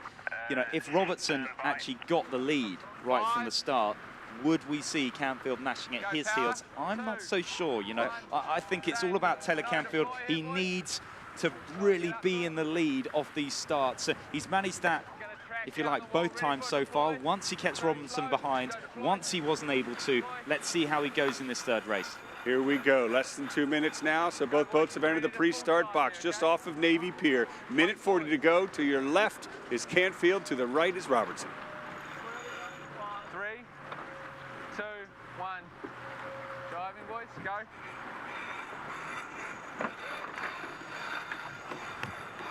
Staying low. On board with Robertson as he turns down. There we go. So there are 2 hoots of the horn. Okay, so as much as the tension started to build, we're going to bring it back down. AP from Matthias Dahlstrom, our PRO, principal race officer. They're going to reset the course. We'll find out why. But we are under postponement, a delay. And it's, you know, Simon, it's sort of like, you know, 2 thoroughbreds getting ready to launch out of the gates in a race and then closing the gates again. You got to bring the aggression back down and reset. Now listen, find out how long this delay will be for. That delay is a left-hand shift. We think it's gone about 30 degrees round to the left, wind coming straight now down from the lighthouse out here on the race course. So we may have a pretty reasonable delay here. We'll see what happens. So we'd do that again, but we'd stay super slow down here. So my interpretation of this obstruction is, So there's Nathan right there, just off of the signal boat. So let's go back down to him. Hi, Nathan. Listen, tell us what you see on the water as far as the shift, as far as why we're under delay, and more importantly, as a local, what do you expect the breeze to do later on? Well, actually, we've had a bit of a left shift here, maybe 15, 20 degrees from basically due south, a little bit towards the lighthouse. So we need to reset the course a little bit. Obviously, you have a world-class race committee here who's really on top of this stuff. But as a local guy, I would expect more of a left shift, kind of to it's like a persistent shift all day. That's kind of what I would be looking for. We've got a kind of a thin cloud cover coming in. So as that shift starts to settle in, as these clouds settle in, it might twist it a little bit to the left. And so, yeah, listen, Nathan, Simon Shaw here, you know, we've all both been there when you're sort of out racing and you're sort of in the middle of a match and then it all sort of settles back down. Let's just sort of put ourselves into the shoes of Sam Gilmore here. I know he's not the next matchup, but, you know, what do you think Sam needs to be kind of doing on his boat in this gap to try and sort of come back, 2-0 down against Williams? Well, it's interesting. You know, I've been talking about it for the last few days. Like, Sam obviously has the experience to come back in these situations. So, you know, as a competitor, you're just trying to, like, steel your resolve. You're just kind of trying to refocus and just say, like, you know what, give myself 30 seconds to kind of, like, you know, download all my like, not insecurities, but all my frustration, and then you get right back into it again, right? These guys are all world-class competitors. They know how their heads work. They know how to get in the game and, like, kind of refocus. So I actually look for Sam to come out actually pretty calm into the next race and not try to do anything crazy. Just keep going through his game plan.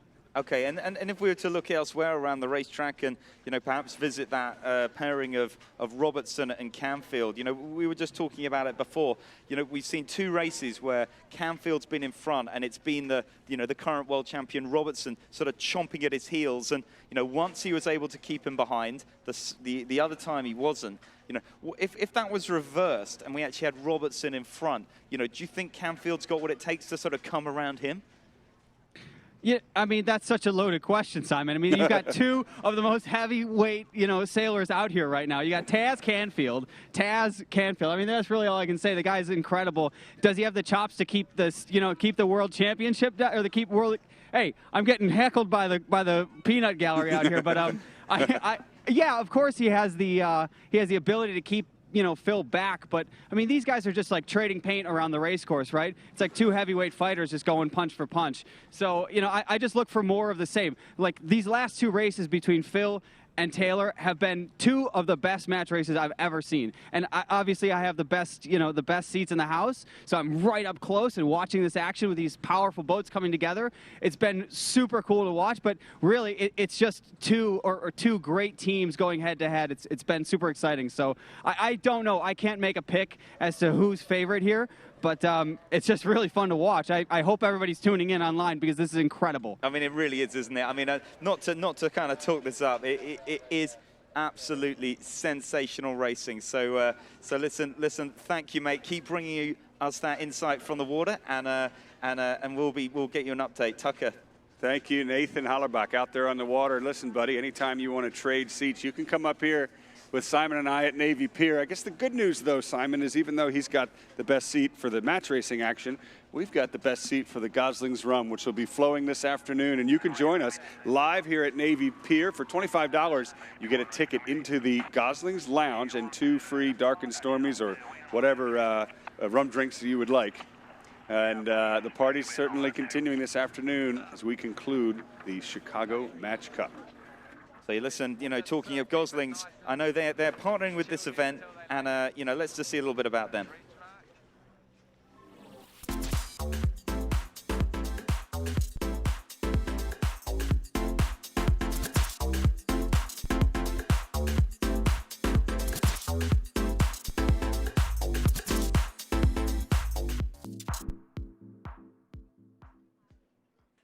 Looks like fun. You know, I got to give our production crew a lot of credit. That was a pretty cool piece they put together, that little quickie of how much fun it is out here on Navy Pier. Let's talk about, you know, Chicago as a venue, Simon. We've been on the match racing tour all over the world, seen some of the best stadium sailing venues. This is one that's pretty hard to beat. Yeah, I mean, you know, I've been out here as a competitor and then once lucky enough to commentate. But, you know, for me, this has been, you know, the #1 spot really on this World Match Racing Tour this year. You know, and that's comparing it to Masterclass, which is, I think, probably the best regatta in the world, you know, on balance, you know, on paper. It's, you know, Chicago has really laid it on. You know, the combination of the wind, you know, the venue of Navy Pier with so much sort of easy access to the public, kind of being able to come down and see what's what. And, you know, that combination of city, of sailing, and actually the competitors, you know, because we have had the best competitors, the best lineup, if you like, that we have seen really at any World Match Racing Tour regatta. You know, everyone has really come of age. Everyone is just about to peak as we go through into that final in China, and it has been, you know, absolutely sensational. Well, 18 of the best match racing teams in the world have all descended here in Chicago this week. We're now down to the final 4, and here's a look at how we got there.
I'll tell you what, Simon, the M32 may have changed the game of match racing and made it a lot more exciting, but it Coverage is also greatly improved thanks to our drone pilots. I mean, you know, the drone has gone to another level here, and you know, we saw some innovation with the drones when we were, you know, both over in Bermuda with the America's Cup. But you know, the way that the drones are being piloted specifically here, you know, they're like little kind of birds perched on people's shoulders. You know, it's been sensational. It's just been, you know, it's like a stunt drone flying. It's really unlocked sailing out there on the water. It's been sensational. So well done to the drone stuff. You know, I'd like to see 2 or 3 of these things buzzing around like mosquitoes. You know, it's been fantastic.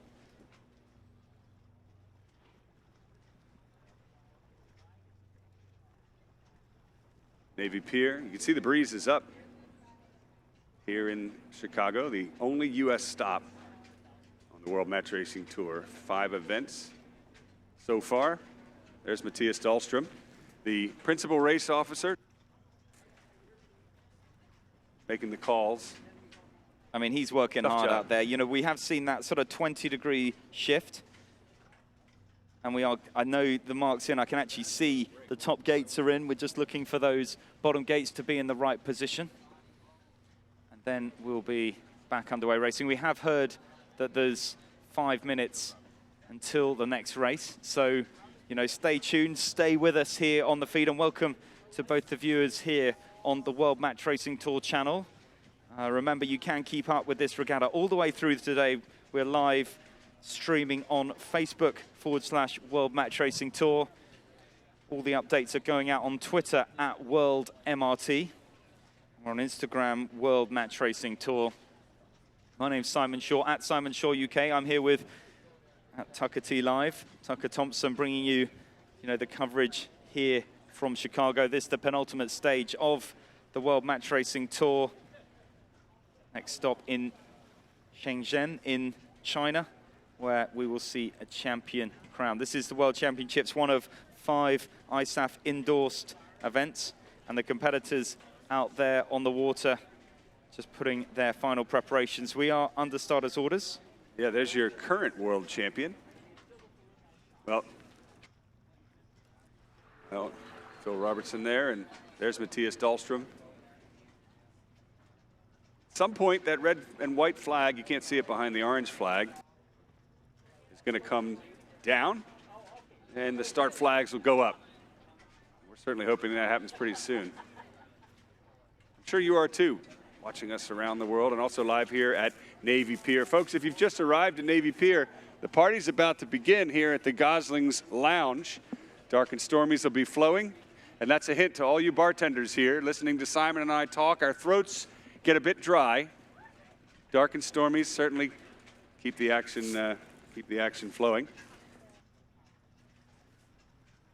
That was a hint. Simon, I don't think that hint was well received, do you?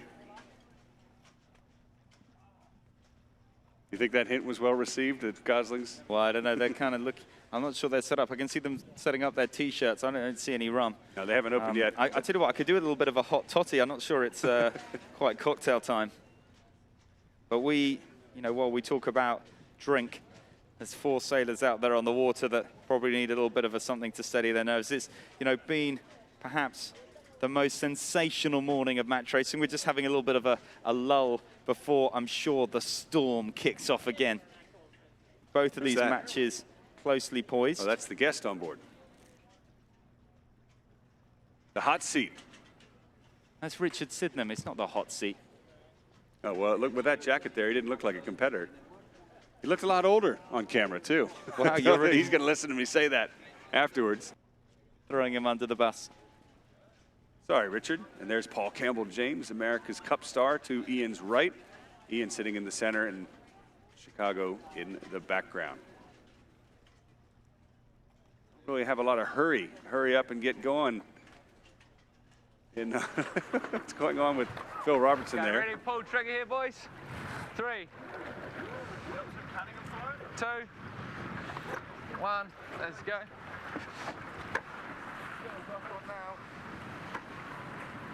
So, just practicing the pre-start again. Not the worst angle there, is it? Looking at the angle to mark number 1. On board Phil Robertson, current world champion. Yeah.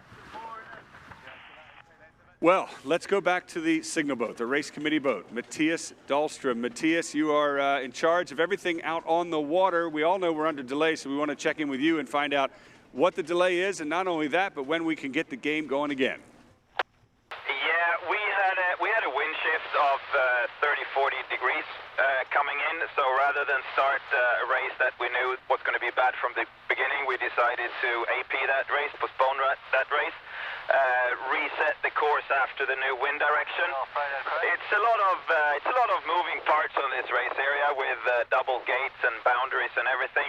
We got a good team here with Chicago Match Race Center and Chicago Yacht Club, so I hope we'll be ready to go in 2-3 minutes from now again.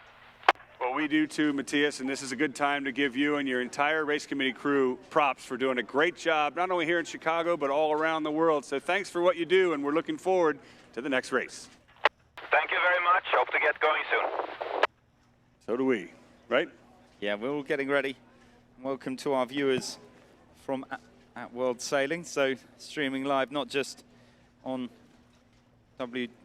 WMRT.com, also on Facebook /World Match Racing Tour, and on Instagram and on Twitter at World MRT. So keep up with the action, stay with us. We know that racing is going to be underway very shortly.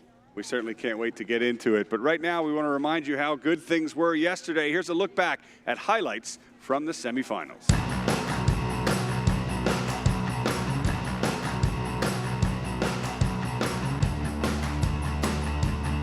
Day number 4 of the Chicago Match Cup began with a sail-off between Chris Steele and Matt Sherwood.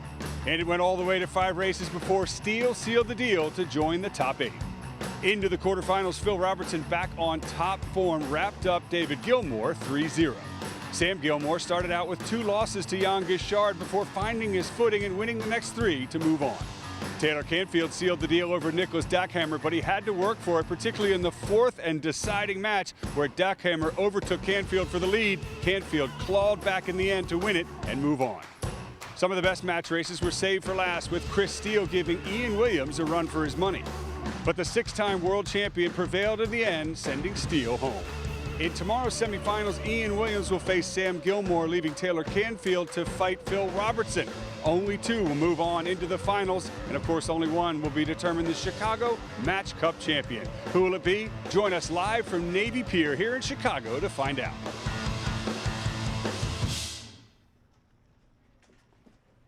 Well, how about that? We are back, and we now know 20 seconds away from the first 5-minute signal, and we will be underway with racing. We'll be back in Phil Robertson up against Taylor Canfield, like 2 big stones grinding against each other, you know, and it is unclear, neither of them really giving an inch. But I think the result of this next match may end up being critical. Oh yeah, for sure, Simon. You know, one thing I've noticed here is because of the little wind shift, we had to kind of take a pause there and reset the course to square it up to the wind.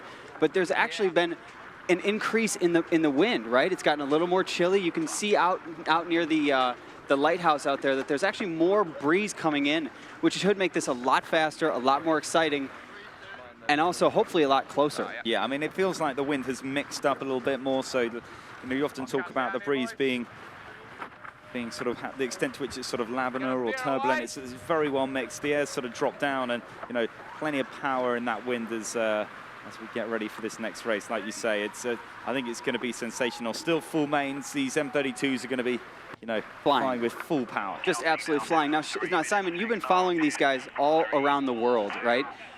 Do you notice, is Phil or Taylor, does anybody have an advantage in the bigger breeze like this? I think as it gets a little windier, it's interesting. In general, I would have actually said the advantage goes to Phil, but as the breeze got up. But he's sailing with 2 new sailors. Now, they're new to the World Match Race Tour, but you know, Pete Greenhow is not new to sailing kind of 30, 40-foot catamarans. So, but there has been through this regatta a bit of progression in their team, and I think now they are going to be ready for the action. So I think if it gets a bit windier, I'd perhaps give a little advantage to Phil Robertson.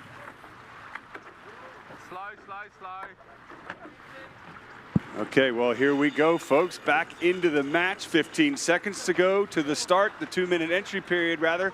Tied at 1-all. You'll see Canfield in the light gray. He's on the right. Robertson in blue. And here we go, Simon. Pre-start entry in 5 seconds. So one below, we're looking there at Robertson in the dark blue entering on the leeward side. Taylor Canfield, US 1, fighting for America, just firing down the inside of the pier there. Absolutely moments away from the dock. I just glanced over my shoulder there. That was only about 1.5 meters behind us here in the commentary position.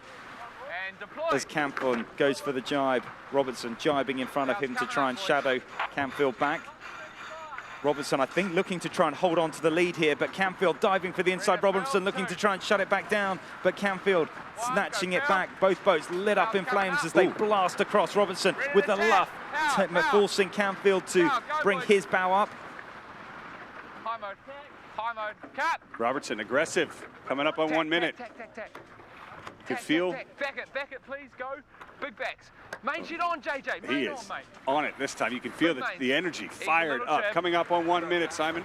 And I think Robertson's changed tactics a little bit here. He's trying to close this match down. He's being a little bit more aggressive now. The tack from Taylor Canfield, and Canfield a little bit ahead. Robertson throwing his boat through the tack in the leeward position, and he's managed to catch up. You can feel the intensity from Robertson. Yeah, Canfield could be in big trouble here. 40 seconds to the start, and he's being held out by Robertson. That committee boat sort of blocking, spectator boat sort of providing a block to the other side of Robertson, who's looking to try and hold Canfield out there.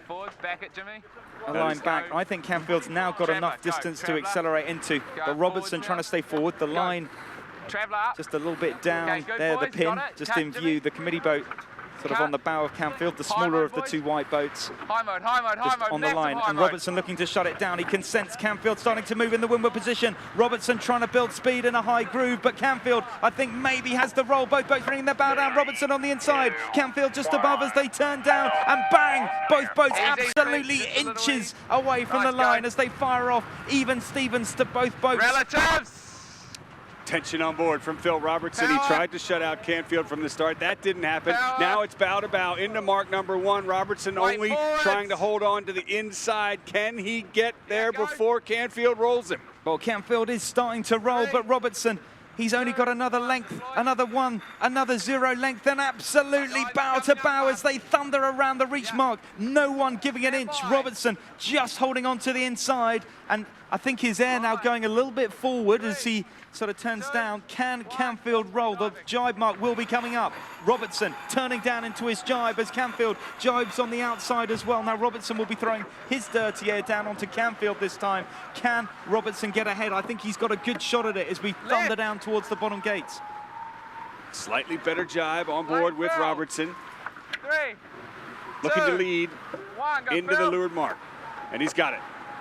So in they go, opposite marks. Canfield heading off to the left-hand side. Robertson off to the right. It is incredibly close. Here's the split. Back upwind. Copy. Listening on board with Phil Robertson. His choice to go to the early right-hand part of the beat. Okay, stalled now, yes? He's discussing the trim. A little bit of stalled up there. You could hear him making an adjustment, trying to bear that bow away. I think perhaps not the best speed out of this tack for Robertson. But into the tack now. He's on the right-hand side. Canfield having also completed their tack. The boats are coming back together. Now this, the critical first cross, Tucker. Who's got it? Well, we know Phil Robertson from the right has rights under the rules. If it's close, Canfield will have to avoid. It does look close. Can Canfield get in there, or is Robertson going to be clear ahead? I think Robertson's going to cross. He's bringing his bow up now, but Canfield is so close behind. Definitely. Look at that, only inches separating them, and this is such a matchup. You know, words can't really describe how close this match is out there on the water. The sailors are doing all the talking for us. Now another split. Canfield this time will take the right, the starboard tack advantage when the teams meet again. 1 length advantage to Phil Robertson. A little back, Jimmy. Will that be enough? 2, 1. Have to be a good tack. Has to be good pressure, good breeze from the left to get clear ahead of the starboard tacker. Here comes Canfield. Great tack from Canfield. Look at that hull popping out right away on this inside. Now he has the starboard advantage. I think this is Canfield's sort of best shot so far in this match to try and retake the lead. He's coming back across. I think Robertson is a little bit bow forward. Robertson should just cross. Pressure getting better for us or not? Slightly. Copy. Look at that. Robertson. He's confident. And he's going for it. Got it by a length and a half. Oh, so close. No. Now, no. this is what we were talking about, Feels like the hypothetical. If Robertson gets ahead, does Canfield have what it takes to sort of keep him under pressure and push back? He's certainly got him under pressure. You can feel You it. can just sense those crosses. You know, he's making them every time. Where will Robertson be when they come back together? One apiece, leg 3 of 6. You made a joke about Taylor's father, Bill, who's watching, needing a bit of aspirin. We've got some here for you, Bill. Maybe a couple dark and stormies. The tension mounting on board. And there's more pressure on the right turn. And big pressure, big breeze, and a gain to Phil Robertson into the windward marks. There's Canfield, far left. That the word, the tactician on board. Straight, going straight, going Better straight. breeze on the right-hand side. Wait forwards for now, mate. So that might 3, prompt 2, attack, but he's 1, decided to go for a straight jibe. Now this could be opportunity for Canfield. He's got a nice line in on this right hand of the 2 top marks. That will give him the right-hand side as the Robertson rounds and a ball of spray. Both boats now into the downwind. Canfield. 2, 1. 6 seconds separating these teams, length and a half or 2. And now we split downwind, and as you say, better pressure to this right-hand side as we look upwind. So Robertson, an early jibe to stay with Canfield. The next question is, in this new pressure, will Canfield reel him in? Has he made a gain? Here's the jibe. Canfield turning through, great jibe from him, but Robertson, you know, metronomically perfect in all of his sailing. Sit up, go. We are crossing out, JJ. And here we go, coming down. Here the cross again on the downwind, and it's still very close indeed. Canfield has definitely eaten into Robertson here by, he's only 2 lengths behind. It's very close indeed. I think Canfield's going to have Robertson in really kind of twisted up as we come down towards the bottom. Robertson will jibe, but they're going to be overlapped as they come down. He's right on the exclusion zone. Robertson knows he's got to try and lay down from this position if he's going to hold on to the lead. He's right on the edge of the exclusion zone on this right-hand side of the racecourse. Big breeze and big speed for Canfield out there offshore. I think Canfield has got a chance of breaking back here. The US team on US soil, well, US water, turned through their jibe. A great jibe as well. And he's coming down towards the finish. Robertson looking to try and come on the inside. But Canfield and Robertson absolutely bow to bow into this bottom mark. And Robertson going for the jibe. And again, the 2 teams round opposite gates. Absolutely identically timed. Canfield off to the left, Robertson off to the right. And nothing to pick between these 2 champions out there on the water. This is a massive match. It is now dead even. We've got Robertson off to the right and Taylor Canfield to the left. Nathan Outeridge down on the water. Who do you like? Which side's going to pay off? Oh my God, I don't know which side's going to pay off, Tucker. It's too hard to tell, but I love what Taylor did up that beat. Actually, he was behind, but he took that right top mark, which technically with the geometry of the racecourse meant that was the long board. Just a fantastic jibe down the run to get back in this race. It's all on down here. Unbelievable. Thank you, Nathan. It is definitely all on because both teams have tacked. And Simon, here we go. The all-important cross. Who's got it? Well, Robertson coming back from the right-hand side has the starboard advantage. And you know what? I think he's a length or 2 ahead. You know, you just cannot fault. It's faultless, the execution of Robertson. And Taylor Canfield coming back. Oh, inches apart. How close is that? Cunningham's pretty good, eh? I think your question is going to be answered, Simon. Can Canfield come from behind to topple the current world champion, Phil Robertson? Canfield, to my eyes, got momentum. Well, you know, every time they come together, he's reaching out to try and go for a sort of an ankle tackle on Robertson, you know, and just give him a little tap tackle, but he hasn't ever quite got it in, but he might do this time. When they come back together, Canfield will be coming from the right. He will have starboard advantage, and this will be the shot. Leg 5 of 6. It's just the dash to the finish once they've reached these top marks, and Canfield on home soil trying to come at the Chinese-New Zealand team of Robertson. Here's the tack. This is the moment. We will be dipping here, boys. You hear that? We will be dipping. According to Robertson, Canfield is ahead. Let's see if, in fact, that's the case. Here we go. Canfield coming back now, lit up in flames, coming out of the right-hand side, away from the Navy Pier. He's got Here it. in Chicago, and the American team making the cross at the critical stage in the match by only an inch. And as we come up to the top, just those top marks to go. Can Canfield capitalize on this lead? Robertson now has that right-hand side, and we will be looking at this next cross defining the match. Just like the last match with Williams and Gilmore, this time it's Canfield offshore. He'll tack and he'll be on port. He'll have to get cleanly across Robertson, who's going to look to get a piece of him on starboard. The final rounding coming up. But this time, the difference will be that Canfield has the space to tack. He doesn't have, he's going to come in with enough room for Robertson on the inside, but it's coming down to this. Canfield completing onto port, looking for the cross to try and get around this top gate. Robertson coming in on the inside. Canfield trying to keep it wide now. Brings his bow down to threaten the inside of Robertson, who's now bringing his bow down. It's a bit of a mark trap. Canfield going for the inside, now bringing his bow up as he tries to roll across the top. Robertson on the inside. Canfield coming around. Lit up in flames on the outside. US1 sailing, turning down towards the finish. Robertson on the inside now going for a big luff, but it is Canfield round in front and now heading for home here. He's just got to hold on to the lead across this final top reach. Taylor Canfield has impressed the entire world. The question was asked, could he come from behind with Phil Robertson, the world champion, right on his heels? And the answer is yes. Now he's leading towards the finish. 1-1, and Taylor Canfield there, absolutely perfect. I mean, US1 Sailing is back on form and takes it to the world champion. He's coming in on the line, and he's going to take this important third race, 2-1 to US1 here in Chicago. Wow. That was a spectacular match. There's no other way to put it. I mean, my goodness. Absolutely first class. Absolutely first class. The crowd starting to swell on the right-hand side there of Navy Pier. That is one of the few times, Simon, I think, on the entire tour this year where we've seen Phil Robertson just be dismantled like that. Yeah, I mean, dismantled is strong, but you're right, he stayed in the race, Taylor Canfield. He kept him under pressure, and then that opportunity to pass, he made a small gain on that right-hand side, and pow, he turned that into scores on the board. That is what you need to do if you want to become a world champion, and Taylor Canfield showed he still had it. And not get there too early.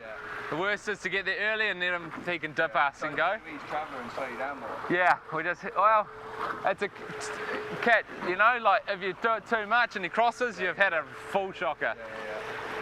They're just talking I about think I could have, as soon as I knew it was dipping, just stopped, parked it almost head to wind on the mark, and then Robertson just talking about he had that starboard advantage coming in, and possible chat there. It's difficult to pull this off. He's need giving to himself a hard time. But it's left shift, so like when he's dipping and we tack, he's going to dial up so fast and with power, as opposed, so we had to push it a little further and get the tack. But I love it. And here, that's you learn a lot Greenhouse just to his left there. You know, and he's just a little No, frustrated. I think felt like he should have been in the ascendancy, but Robertson, it's a very complex situation, and Robertson as a world championship champion knows the intricacies of that. And you know, but wow, we have a match in our hands. Well, let's take a look at what he was just talking about, what he could have done, and what happened at that final windward mark. Here we go. Canfield coming in from the left. Robertson there is the tack. So they're just tacking in on the inside. And the moment he goes for the tack, he knows that Taylor Canfield's going to bring his bow up. And we will look at this again from on board. But, you know, Robertson, for me there, you know, he's got to ask the question. And I think that's what Pete Greenhouse getting at there. You know, as he's coming in, we're on board with Robertson here. 3, 2, you know, we're 1, not, there's the tack. And at this point, Taylor Canfield's just dialing up around the outside. East jab, And I think maybe Robertson could have just stayed on starboard a tiny bit longer. There we go. Phil Robertson's eyes say it all as Canfield goes over his bow and takes the lead right there. And that was it. So we've got Taylor Canfield live down on the water, the winner of that all-important last match. Simon? So down on US1, Taylor Canfield, listen, congratulations, mate. I mean, one of the the most fiercely fought matches we've probably seen across this 2017 World Match Racing Tour. You know, you had what it took to get around Phil Robertson there. Yeah, absolutely. You know, I think is obviously changing the boats. We feel really comfortable in this boat, but also, you know, the boys did a great job executing. And, you know, like I said earlier today, if we can execute, we're going to get the job done. And, you know, to get around a competitor like Phil is always a good feeling for us. Taylor, hey, Tucker here. Congratulations, man. That was a spectacular win. This might be an unusual question, but we were just listening in on board with Phil Robertson. Had you been in his situation, what could he have done there to defend? Yeah, you know, it's a really tough situation, and we found ourselves in that situation on the first race, actually. So, you know, just having to do that extra tack at the top is always a tough call, and you know, we were in a really tough situation as well because he has the opportunity to take us back on starboard tack and actually make us go left turn if he wants. But you know, great boat handling by the team. We're just able to squeeze around him. And listen, back to Simon here. If we're just for the viewers at home, when you're going up the beat in this new wind direction, what are you seeing in terms of left and right out there on the racetrack? It sort of feels like it might be a bit more balanced now. Yeah, it's definitely nice that the breeze has gone a little more, you know, onshore direction, and it's definitely more stable on the race course. I think it actually spilled in a little bit with this left shift, just a little less disrupted, and you know, it's just all about the pressure and executing your maneuvers. Listen, thanks, Taylor, and listen, good luck in the rest of the match. It absolutely sensational stuff. Yeah, thanks, boys. US 1 out. So Taylor Canfield now sits 2-1 up, first to win 3, match point. Look at that. Look at the body language of Phil Robertson. No, head in hands. I mean, they're trying to get some food on. It's very rare to see Robertson a little bit miffed. Well, they look silent as well. Yeah. But that's Robertson in the middle. Now remember, we will be going back. I mean, it's hard to remember there are even other matches on the race course now, but we'll be going back to Sam Gilmore and Williams, where Williams is up 2-0. So Gilmore fighting for his life, and we saw that passion and that intensity from Neptune Racing and Sam Gilmore.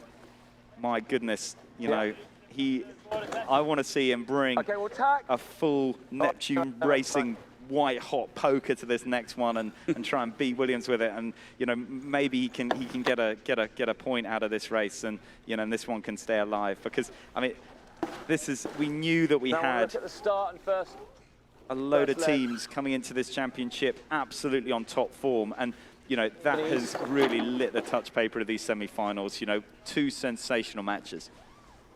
And it's always that way in these events, you know, as you get closer to the end, the action just really ramps up. It always delivers for the fans on shore here in Stadium Sailing off of Navy Pier, one of the best venues in the world for this type of close inshore, fast action match racing. We try and get it. Okay.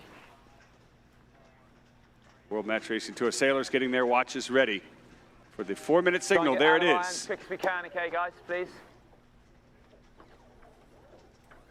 So Williams, you can just see there in the background. He's in the red boat. Sam Gilmore in the light blue. Let's go. Both teams heading off to the right side there of the starting line, and then they're going to enter. You're going to see Williams entering below, or in the background of your screen there, below the committee boat, signal boat, and Gilmore entering on port from the top. Okay. In about 1 minute and 27 seconds. Simon, do you think Sam Gilmore can do it? Can Gilmore turn the tides here? You know, he sounded really confident, but let's just be blunt. He's lost the last 2 matches. Yeah, copy. We'll come downwind here. Maybe we could check in with Nathan out on the water as well and get his take on that. There's the 3-minute signal. 1 minute to go. There's the committee boat, lower right of screen. That ley line's going to become pretty quick, I think. And we've got Nathan Hollerbach out on the water. So Nathan, who's your pick? You know, Gilmore up against the ropes. You know, Gilmore's down 2-0 or 0-2 right now. I'm going to pick Gilmore because he's just a very resilient sailor. I think he can pull it out. I think he can put some points on the board against Ian. He just needs to calm down. He knows exactly what to do. He just needs to go out there and execute. Thank you, Nathan. And Simon, you've sailed with Ian Williams for years. Will he seal the deal? You know what? I mean, I think the answer to that is statistically yes. But you know, I think looking at the evolution within Sam Gilmore, like there's some of my heart's with him. You know, I want to. It's so good seeing these teams really come of age and their performance improve. And you know, he's really got something here, Sam. And I'd love to see him be rewarded for that sort of passion, intensity, and improvement in his sailing. So here we go, the 2-minute signal. On your left is Ian Williams. Sam Gilmore to the right. Sparks already flying. They bring his bow down. Williams there, just entering in leeward position. Bring his bow down, looking to lead across the front.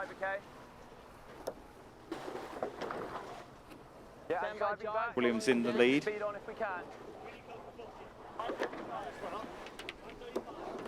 On board with Williams, minute 30 to go. Matching him. Diving now. Matching him, Williams looking for the turn down into the lead position.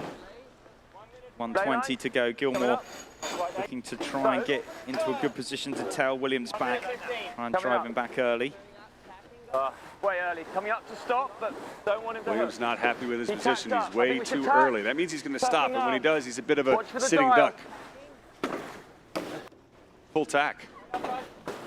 So bringing the bow down, Williams on port. Gilmore is on starboard here. Could be interesting little kind of Below him then. structure of position. Copy. Let's take Williams some separation. bringing his bow down. Very unconventional from Williams there. See the houseboat coming into play.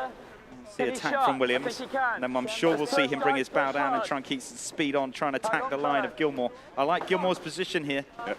Going for the hook. Going for the hook. Well, I'm going to say I like Williams' position. He's got plenty of time. The starting line is up on the top of the screen. He's going to go for the hook. Well, he's bringing his bow down. Gilmore has space to accelerate into. Williams bringing his bow down. Then he's looking to try and luff out Sam Gilmore. He's got his bow in. He's managed to land that hook. I think Gilmore there making a mistake. He had a great position to try and accelerate, just mistimed it a little bit, and now in the final 14 seconds, Williams has this race absolutely shut down. The tack from Gilmore. They're getting very close. Oh, it's going to be close. The umpire's going to get involved again. Definitely. I'm surprised we saw Williams complete there on Is there a support. penalty? Do we have a penalty flag? Take a look at Williams heading towards the line. He's in the lead. The gun is gone. But is there a penalty? And if so, who's got it? No flag. No blood, no foul. We're off. Ian Williams has won the start. Early deploy. Stand by. 3, 2, 1, As you say, Simon, a very unconventional pre-start from the conventional master himself, Ian Williams. 3 lengths over Sam Gilmore, heading downwind. Stand by. 3, 2, 1. Diving. Stand by. Slow turn, okay? Williams will jibe first. Gilmore right on his line. Gilmore well close enough. Overstood, okay, guys? And Williams will accelerate first. He's gained another length over the Australians. Stand by. 3, 2, 1, full. Into the leeward mark. Quite a lot of travel to go, but Williams, the red boat, he'll choose the right-hand gate as we look upwind, giving Gilmore no option but to go to the left, and here's the split. Breeze has been shifting left today, Simon, so can Gilmore find something from the left, get back in this match? It is match point, must win 1, tacking. for Neptune Racing.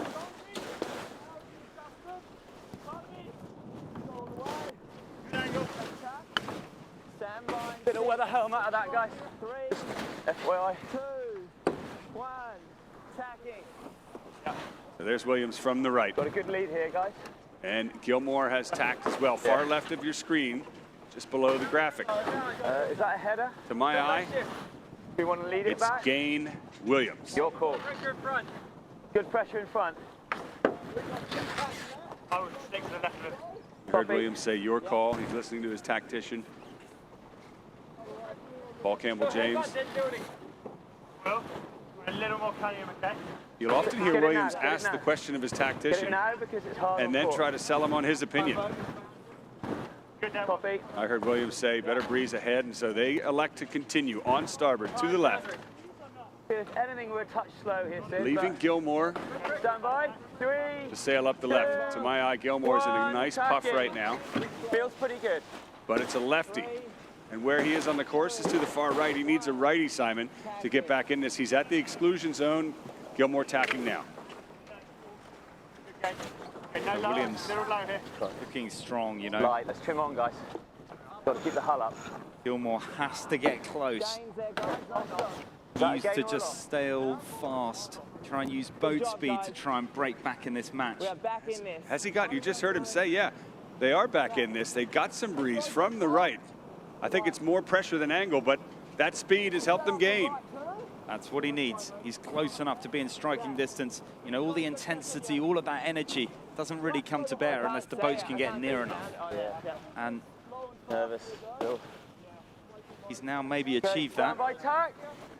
3, 2, 1, tacking now. Stand by. Almost laying. 3, 2, good. 1, tacking. Now both boats have I'm tacked thinking we're back. going to tack then. Williams from the right.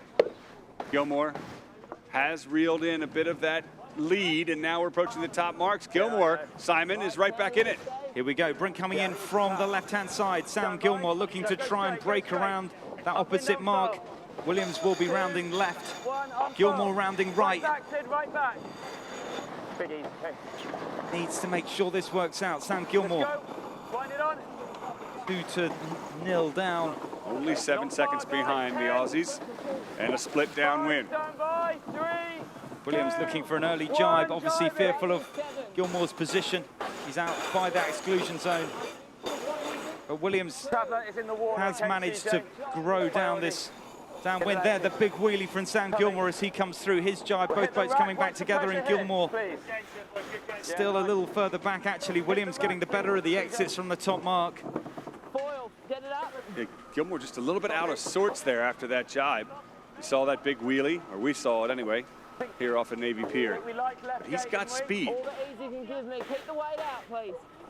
Just confirm. Copy. It's good to be approached on starboard as well at the top. I don't think we will. So this is it. Sam Gilmore looking to try and fight back in this match. This split, this entry into this next bottom gate is his best opportunity. Fighting to stay in the competition. Both boats coming back together.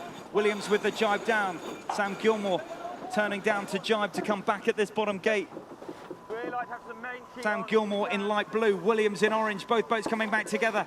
And Williams bringing his bow down, and look at that, picking up a nice puff and riding it down across the line of Sam Gilmore. Stand by.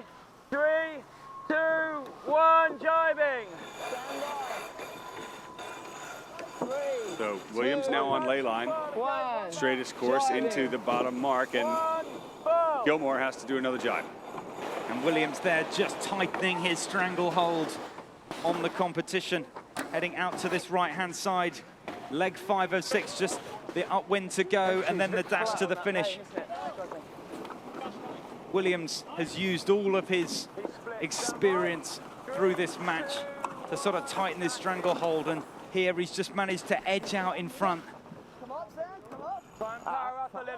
Let's go down onto the water with Nathan Hollerbach. Nathan, you know, Gilmore has gained on that last upwind leg and kind of chewed into Williams' lead a bit. Now the boats are split. What do you like? What do you see?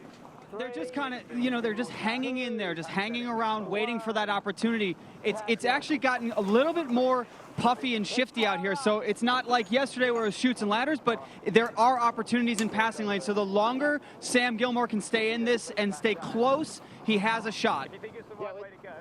Well, he's got a shot. I think he's going to have to pull both triggers and come at Williams with both barrels somehow here to break back.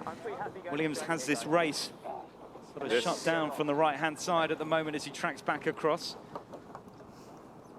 This for a shot at the finals of Chicago Match Cup. Williams looking to move on. Gilmore just looking for a chance to stay in the regatta. He'd have to win 3 in a row to beat Williams, and right now it's a tall order, a big ask as he trails upwind. I mean, so much fun listening to Sam Gilmore there in the post-race interviews, you know, bringing that trying to turn the tables on Williams, if you like. I like the interview, Simon. No lack of confidence from the young gun here up against six-time world champion. He's not flustered, but he is behind. I mean, I love it. I loved everything about this match. And Sam Gilmore can, you know, if this result stands, he can exit this regatta with his head held high. Absolutely first-class performance from him and his young team. And, you know, we're going to see plenty more from him as, well, World Match Racing Tour continues to kind of grow. And if he's a measure of the success that, you know, we can cultivate in some of these young teams with this new high-energy M32 format, then you know, the state of this sport is in good hands. Williams heading up into that top right-hand corner, just up onto lay line. Hacking to lay that top right-hand mark. And it'll be the reach to the finish. One more attack to go for Ian Williams, looking to put the final nail in the coffin. There in the far left of screen is Sam Gilmore. Options running out as well as time. Yeah, I don't think we need it back. In this race. Stand by. There are the marks, and there's Williams setting up for the final turn. 2, Next stop, attacking now. the finish. Paul Campbell-James just bouncing that sheet around in the leeward position. Sweating on the Jenica as the boat turns down onto this final top reach. And GAC Pindar. Nice, guys, nice. Really having gone from strength to strength. On the rack, please, overstood. To the disappointment in Russia. Take the thing with you. He now leads his team down towards the finish. Ian Williams. Might be an ease on the gen, guys. What a performance from him today. Absolutely inch perfect, metronomic, but also fast and clean, expansive when he needed to be, aggressive in his match racing tactics when he needed to be. Ian Williams has won a regatta on the tour so far. He's looking to do it again, and to do that, he has to win this race. Well, he's done it. 3-0 over Sam Gilmore. Ian Williams is our first finalist here in Chicago Match Cup.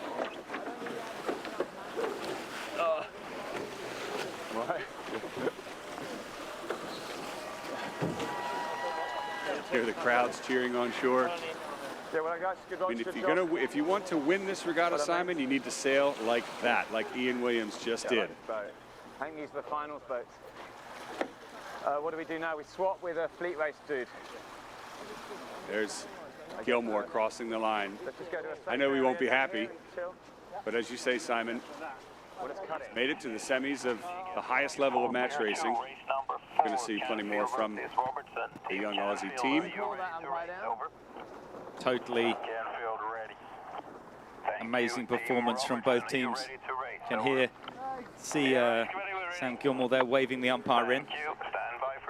Who's not racing? Oh, you said he's leading. He is 2-1 up. Okay. Yeah, right. On board with the winner, Williams. That's not what I meant. I think they want to do like a media call. Can somebody... So there, Ian Williams on board. He's now into the final, and he's just going to be watching that Robertson Canfield match to see who he's going to be facing. And I mean, I cannot wait to see. Either way, it is going to be an awesome finals. Whether Williams faces Phil Robertson or Taylor Canfield. The next match, Canfield sitting on match point. I mean, you just can't write this. Today has been the best day of match racing we've had on this World Match Race Tour. I mean, amazing. From a storyline standpoint, Simon, you know, you've got Williams and Canfield, the longest running rivalry in modern match race tour history. And then you've got Phil Robertson. Well, he's been on such a rise. He's won 3 out of the past 4 regattas and last year's World Championship. And then Ian Williams, well, he's won 6 World Champions. I mean, yeah, we have got the best of the best of the best in the top of this it's regatta. the Top Gun final, isn't it? I mean, it's right up there. Who will it be? The fans here at Navy Pier want to know. Let's go down on the water, though, and hear from the man who just wrapped up Sam Gilmore 3-0, Ian Williams and GAC Pindar.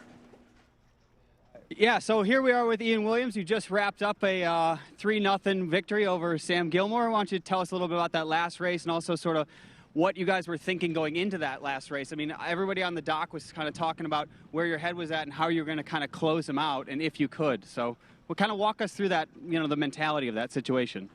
Well, yeah, you're 2-0 up. You want to close it out. You want to get it done in 3 always. And, you know, we feel like we were getting stronger as the day went on, getting a feel for the race course and what have you. So, you know, that puts a big premium on the start. And the guys did a great job. I think we executed those last 2 tacks better than him.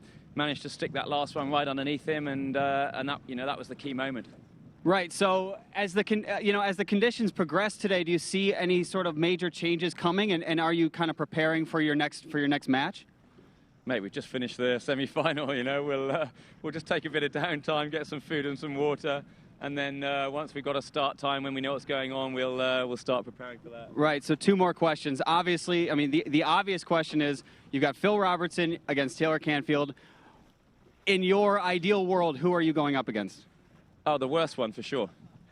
Great answer. And the world wants to know how much you bench. The world wants to know more than it looks. Perfect, perfect. Back to you, Simon. I wonder who wants to know that. Ian Williams is always, he's not going to give you much. I know, Simon, you had a chance to interview him this morning. You've also sailed with him. You've known him probably longer than any of these other competitors. Even if you're joking, you can't unravel Ian Williams. He's too much of a cool cat. I mean, I don't know. You know, you can see there.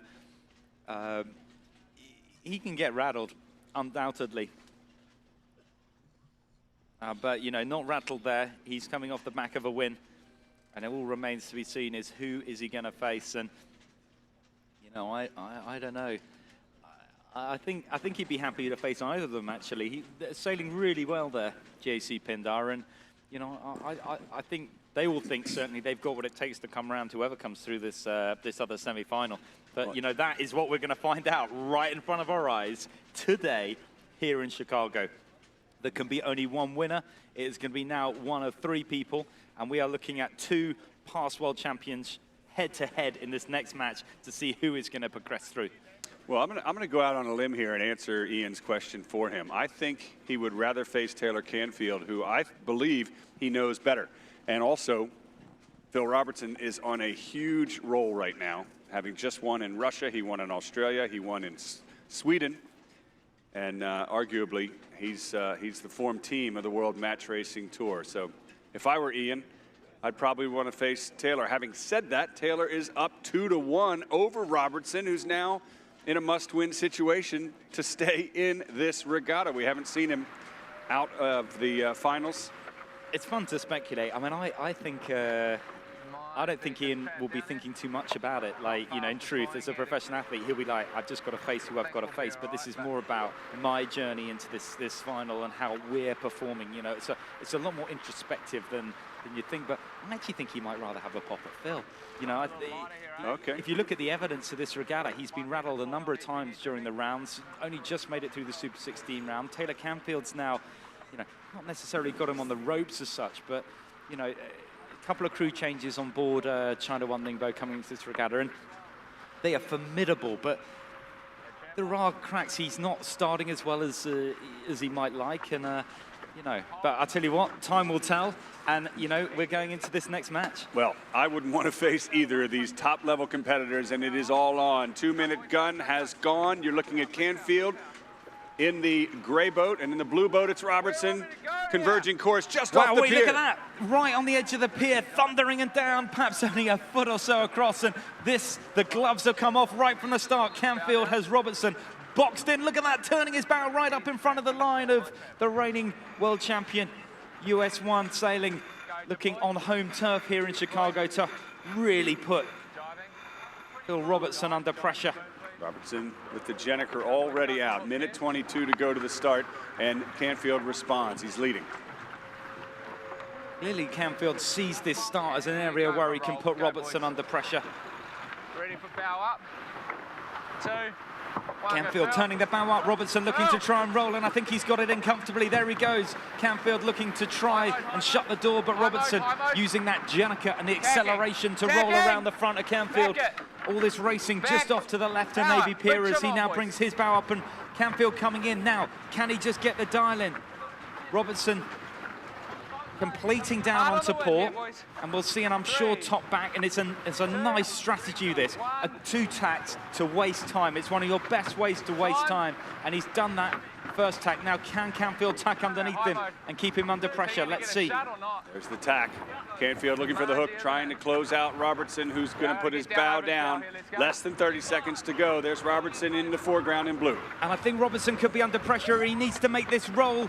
He's got to get down and across the line of Canfield. There he goes. But for 15 seconds to go, Robertson now very close to the top end of the line. If Canfield can get underneath him, he will put him under trouble. He's bringing his bow down now. Canfield looking to try and bring in a luff. Canfield comes underneath Robertson in the final few seconds, and Robertson's not going to be able to accelerate. Canfield has him pinned out to the right-hand side. Now can he completely shut the door? Canfield looking to bring his bow up, looking to shut out Robertson at this end. He's bringing his bow up. Canfield holding him out. Look at this. Canfield has him pinned up on the right-hand side. There's the committee boat coming into play. But at the moment, America pinned out. And it is a double penalty on Robertson. 2 blues. And Canfield now has an opportunity to break back. Look at that. Unreal. Robertson with 2 penalties. He's going to have to stop immediately, do the first one, and then the second one slow way down. And it's not over yet. The onslaught continues from Canfield. Go back. He's Trev. Go big. And he's in all sorts of bother up at this end. Right off to the knot. Okay, pump it now. And keep back in. Go, Traveller. Big trouble on board.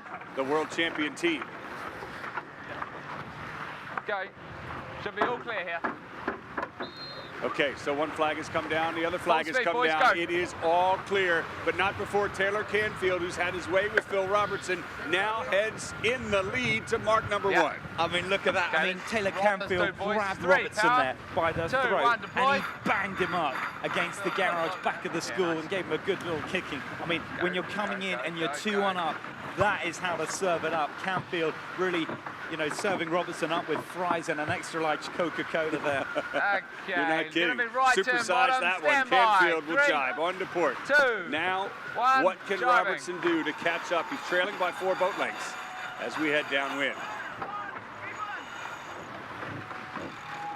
Big ones, boys, go. I mean, sensational. Coming down the run, Canfield down to the bottom gate, rounding, heading off to the right-hand side of the racecourse. Robertson in a bit of trouble here. It looks like there's a bit of bias on that mark, and Robertson deciding to follow Canfield. So that's great news for Canfield. He'll just be looking in his rear-view mirror, seeing Robertson there and going, that is exactly where I want you to be. 2, 1, big back, Tim. And there goes Phil Robertson immediately into attack to get away from Taylor Canfield's wind shadow. Canfield won't let him off the hook that easily. He immediately tacks on top. Bow just forward for Robertson, air just clear, but the advantage strongly is in Canfield's court. Yeah, I agree. 3. I'm seeing this. Looking stable, looking under control. This is Canfield at his most confident. And when he's confident, he's most dangerous. Tracking back across. Now, Robertson tacking early on exclusion. Will Canfield face him or will he carry on? I think we might see him carry on. Let's see. We're on board with Robertson here. 2, 1. No, he's tacked on top. Canfield tacking on top of Robertson, who immediately tacks back, looking to try and induce a little bit of a tacking duel. It's Robertson in the background. Drone flying right on Canfield's bow here. Canfield this time splitting off to the right and letting Robertson go. Love this drone footage. Yeah. We're on board, almost the tip of the bowsprit of US 1 sailing here as we track upwind. I mean, any closer and you'd have to start wearing a red helmet. Look at that. Almost on board. Spectacular shot. Here we go into the tack from the right-hand side. Canfield in control. Robertson has tacked as well. And Simon, has Robertson made possibly a small gain out there to the left? I think Canfield's under control. He's gained a little bit, but yeah, he has. Coming back from the left, Robertson. Yeah. We have seen that bottom left B generally have good pressure before the wind shifted. That's going to force a question of Canfield. Do you hit him or do you continue all the way to the left? I don't think he can hit him. Robertson too close. Canfield's just got to stay expansive now. You could argue, you know, we were talking before about whether he should have covered. I didn't like the cover. I wanted Canfield to carry on, and you know, he went for that cover tack. and now he finds himself too close to cover in the second cross. So this is far from over. Robertson fighting back. And Robertson has sailed a left-hand lift all the way up this beat in good speed, good pressure. On top of that, he'll have starboard tack advantage when the two teams meet again. Here comes Canfield, tacking from the left-hand side. Light air to my eye. Good breeze for Phil Robertson, who's tacking from the right. It's game on. Well, it's going to be close. I think quite similar tacks from both boats. They're coming back together. Canfield needs to make this cross. Has he got it? It does look close. Starboard tack advantage to Phil Robertson, the world champion. Into the windward mark. Here we go. Canfield, has he got the cross? Can he get it? He's going for it. Robertson bringing his bow up a little bit, but now down, and it's Canfield leading around this top right-hand mark, coming in off Navy Pier, almost simultaneously rounding, though. It is Robertson heading off to that left side, where we have seen generally a little bit more pressure. I think Canfield not out of the woods here. Robertson is fast over on that left-hand side. Canfield sees the danger, goes for the early jibe. Robertson is right back in this match. It looks dead even to my eye right now. Robertson has jibed, so is Canfield. Here comes the next cross. But the pressure, I think the shift has gone round to the left-hand side. We talked about it being strong in the left, and that's advantage Canfield. He's got the better angle as the boats have come back together, and Canfield read that absolutely perfectly, picked the right mark to round, early jibe to exploit the shift, and he's turned that into gain down the track, and he is now out in front. Leg 4 of 6 down to the bottom. Just the beat to the top and the reach to go. And Canfield, you can sense it. He now has one hand reaching out, and he's just thinking, maybe, just maybe, I can find my way into the final here in my home turf. Member of the Chicago Yacht Club here, Taylor Canfield, looking to put in that game-changing, career-defining performance on home turf. Father Bill will certainly be happy if things stay as they are in this match. The door cracked open for Phil Robertson, and Canfield slammed it shut. Now into the leeward mark for the second time. Canfield in control. Look at that down, and he's made the next cross. Slowly but surely, he's building that brick wall between him and Robertson. Canfield, and interesting. He's gone for an extra jibe to lead Robertson around. You can hear Robertson now goes, wow, the door's open. He's now going for a jibe. We got a split at the bottom. That was a bold move from Canfield. He must really like that left-hand side. It's handed a split to Robertson. Gets Max up, by the way. And both boats still very close. Copy. Pressing. Possibly a risky situation there. Let's go down to Nathan on the water. Nathan, really quick. We see a split there, and Canfield decided to go left. What do you think? I think it's a good move from Taylor. He took away Phil's options, so Phil had to jibe and do that 180-degree turn around that leeward mark. I think it was a little bit more of an advantage to Taylor. The rich are getting richer out here. Okay, well, we'll see if Canfield can take his riches to the bank, or if from the right-hand side, Robertson can find anything to get back in this match. Simon? Well, I think Taylor Canfield did more moves there, and that has, in my view, handed an opportunity to Robertson to break back, and they're coming back together. And Robertson has that starboard advantage, and we're going to see a cross. Robertson exploiting that sort of perhaps over-calculation from Canfield at the bottom, and he's broken back, and he is now leading this match. But Canfield is still absolutely right on the tail of Robertson, now sailing to the right-hand side, and it has opened up an absolute career-defining moment at the top of this beat. Canfield fighting to close this match out, but Robertson has broken back, and when they come back together, it will be right up at the top marks, and we will see, will Canfield be able to close this match out, or will Phil Robertson, the 2016 world champion, be able to break back and level the series? Let's see what happens. Tell you what, we said we couldn't pick anything between these two this morning, and I still can't. Going back upwind, dead even. Canfield on starboard from the right, almost bow to bow, and here comes Robertson from the left. Robertson has got his bow up. He's looking to try and make the cross. He's making his intentions known early. Robertson trying to cross. Canfield has got his bow up as well. He's trying to shut it down, but Robertson has come from the left, and he's managed to cross. Look at that. Robertson, amazing. China 1 Ningbo has overcome China, well, US 1 and China 1. I mean, my goodness. He has found a way back. If Robertson wins this, it will close this match to 2-2, and we will go into a sudden death match on the water to see who will join Ian Williams in the final. Should just be tacking on the mark.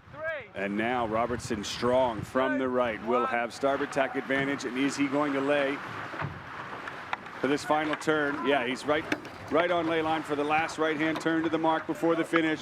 Now it's Robertson's race to lose. A last-ditch effort from Canfield from the far left. Well, we've seen this before. That tack on the inside is tricky. Here comes Robertson.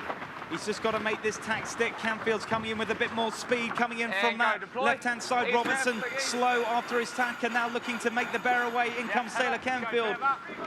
He's charging him down, but it's Robertson that turns away from that top mark, pointing down towards the finish. He's not going to lay down in one. Yes, he is. Bringing his bow down now. Robertson pointing at the finish line, pointing for home. He's saying, I am the world champion. It is going to take more than just a couple of strong performances to get around me. I'm going to level this series.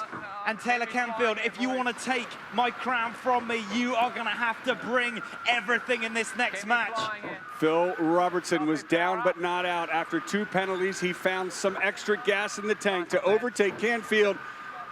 And now he crosses the line to even the score at 2-2. Phil Robertson wins the race. Wowee, can you believe it? Can you believe it? Man. That decision at the bottom there will haunt Taylor Canfield. That extra jibe.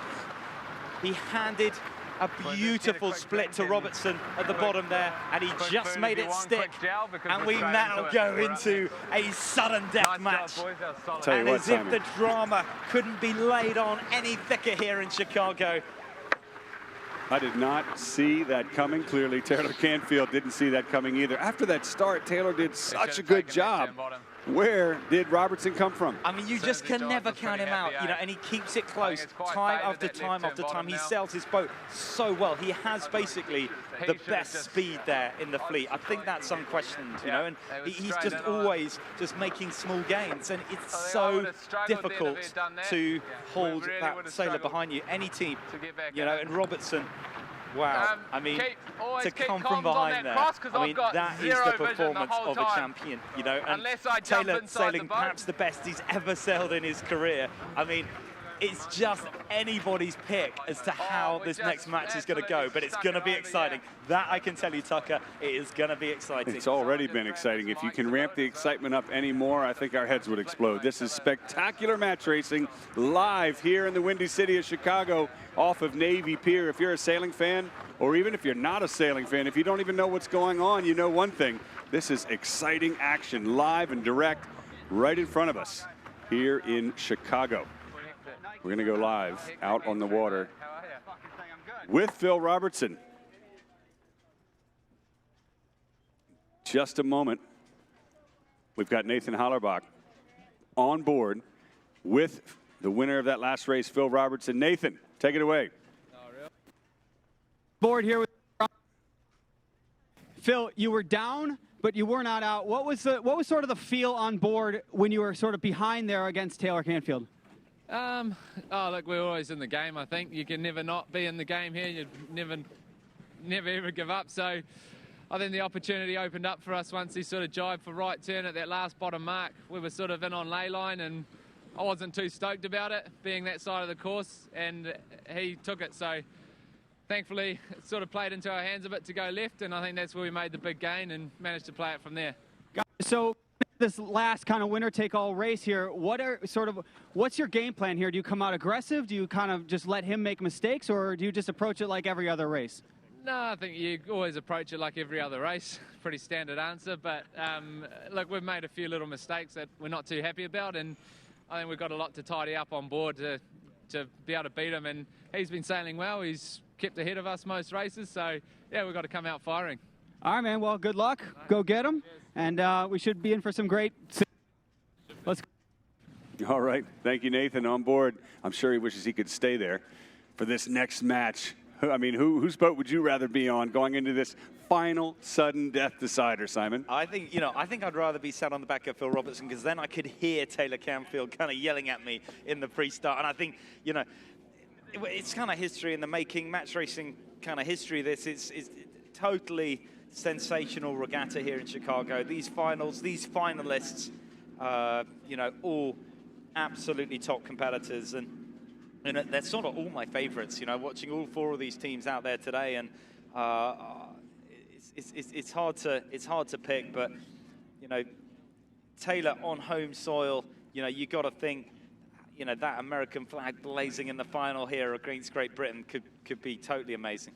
It would be spectacular. Of course, Canfield and Ian Williams have faced each other so many times in so many match races that one of the biggest rivalries in sailing, really.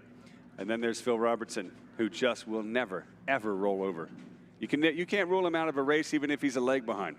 Absolutely not. Well, listen, we just had a couple of little deliveries in a little plastic cup with a little black seal on it, and let's hear a little bit more about Gosling's Run.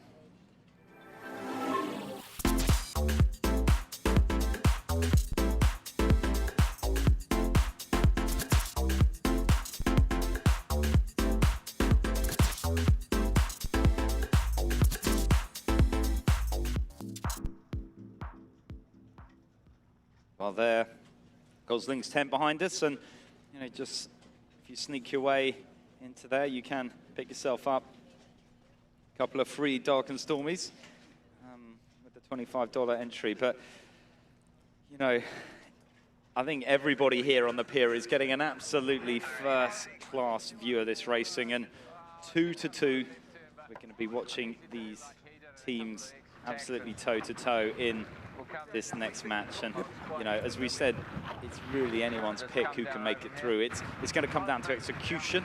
It's going to come down to the subtlety of the timing of the start. Now for me, Canfield has a small edge in that starting area. I think Robertson's been vulnerable in that spot all week. Good point. There it is, the 4-minute gun. Watch his set. But you know, I think Robertson, once they're going around the course, if he gets a sniff in the race, I think he's got perhaps that, he's got that fifth gear that, for me, no one else quite has in terms of touch and feel in these catamarans out there today. So, for me, Canfield has to win this start. I think if Robertson gets ahead, I think he's got a shot at staying ahead.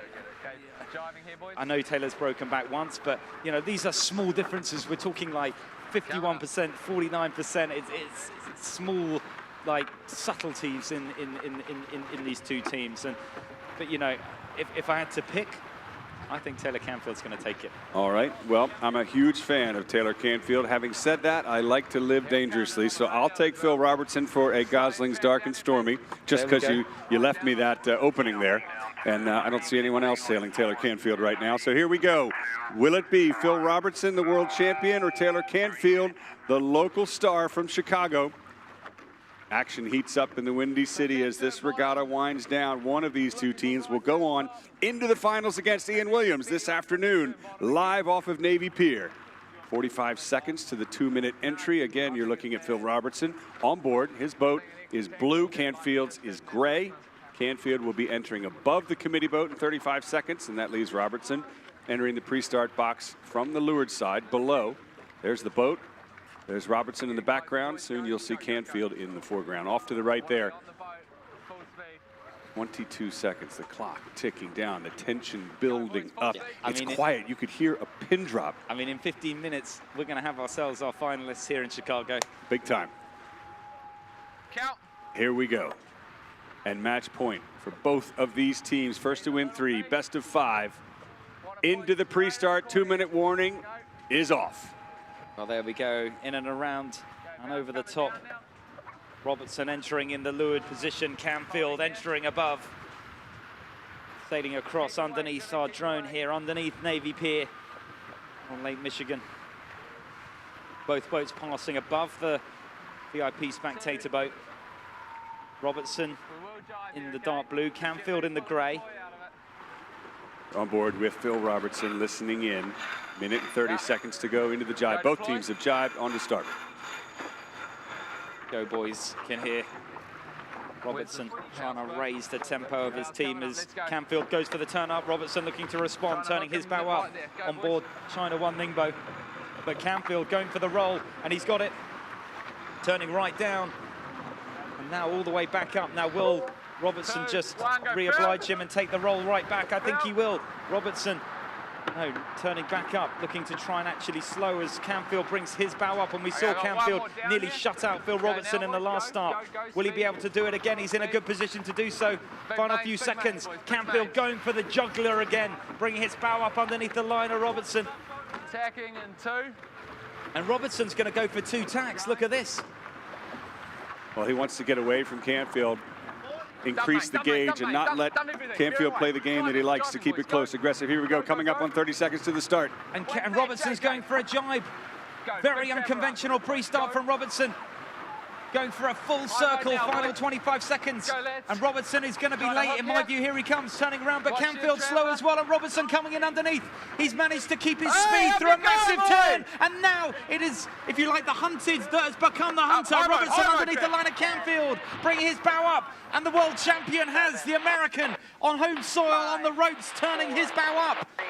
Robertson underneath Taylor Canfield now turns down. It is Robertson's start. He's now bringing his bow down, and a very unconventional move. He goes for the turn, and he is leaving Taylor Canfield for absolute dead in the pre-start, bringing his bow down towards the line.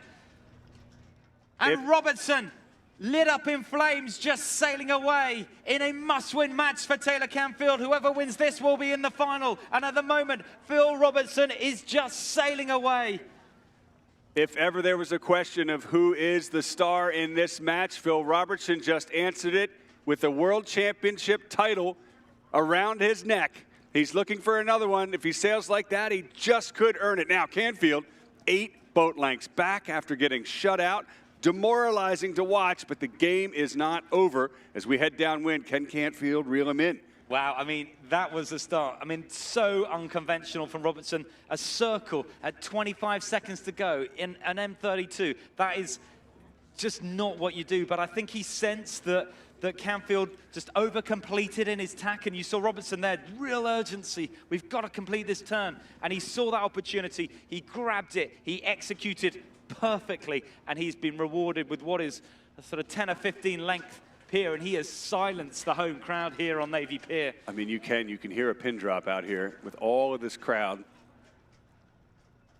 The tension is still really high. And where's Canfield? Having rounded and heading back upwind to the right-hand side is Phil Robertson. I mean, you just couldn't get a bigger rivalry. Taylor Canfield. Okay, so now's the split that we often always see at the bottom of the track. Back out on the water is Nathan Hollerbach. Let's go to him and figure out what Canfield can do to catch up. Nathan, you're looking out on the race course. What do you see? And more importantly, what can Canfield do? Well, Canfield just needs to hang close. He needs to chip away. Don't do anything dumb like we talked about yesterday. Just chip away. The thing about when somebody gets a huge lead out here is that sometimes it's really hard to cover on such a close race course, right? Or such a tight race course, which actually allows the boat behind to pick his shifts better and pick his moments and chip himself back into this race. Obviously, somebody like Phil, who's amazing, is going to watch out for that, but Taylor does have some opportunities out here. All right, thank you, Nathan. Look behind you. There is the next cross, and it's still Robertson out in front. Has Canfield chipped away, and can he do what Nathan has just described? That's exactly what he has to do, is just take little gains, Simon, until he gets within range. And then if he gets within range, he can ramp up the aggression, try to pass Phil Robertson. But that is a tall order, particularly after that masterful pre-start. As Robertson rolls into attack from the left-hand side on top of Canfield. Well, just looking to shut it down. Phil Robertson just tracking across, going the same direction as Taylor Canfield. Canfield with a little room to breathe here to the lower right. Breeze actually has softened up on the race course as well. That could indicate some changes are coming. Canfield. Yeah, very good tack for Canfield. It's about 8 boat lengths at the first mark. We'll know at the top mark whether Canfield has chomped away, taken little gains off of Robertson, who's in control of the match so far. But interesting, Robertson electing, he's tacked on top of him there, so going for a hard cover over to that left-hand side. Of course, he could spend some of that lead to do that. Well, yeah, he's got but every time he does do a cover tack like that, he will burn distance. It will involve him doing It now means he's done one extra tack to Canfield on this beat, assuming that Canfield goes to ley line. Well, when Canfield does, Robertson will have shut down the port tack ley line into the windward marks.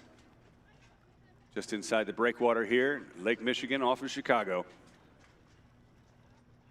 I mean, Canfield will only have done one less tack if he follows Robertson around that mark. So that's also part of the strategy there from Robertson. He knows Canfield's kind of got a split, but he's almost far enough back that he doesn't need to worry about that so much. Maybe he just follows Robertson around here. He's got to try and ride a gust down this run, try and break back, get a bit closer. But at the moment, it is the Phil Robertson show. China won, Ningbo. 15 seconds behind, and Robertson, the leader, rolls into a jibe. You've got to think it's Phil Robertson representing China. This is really a battle of, you know, the new superpower versus the old. China and the United States head to head out there on the water. And at the moment, it is China out in front in a must-win match for both teams. So we'll see the last American team eliminated from the competition here. Maybe. Wait a minute, Simon. Who did I pick in this match for that dark and stormy? You picked China. Obviously, you have your passport revoked for that. Yeah. Of course, the World Championships next month will be held in Shenzhen, China. Phil Robertson looking for a second in a row. Taylor Canfield will be there for revenge and redemption if he doesn't beat Phil in this final deciding match to determine who faces Ian Williams. Right now, it looks to be Phil Robertson. Interestingly, Ian Williams has not won a catamaran event. He won the only monohull event on the tour this year, the Congressional Cup, but never a M32 match race here on the tour. Ian Williams will be looking for I mean, he has victory. won, he definitely has won an M32 match racing regatta, just not this year. Right. Phil Robertson back upwind ahead of Taylor Canfield. Heads right, inshore. Canfield, I think he may have made a little bit of a gain there. He's got to do more, though. Leg 4 of 6. One more lap to go.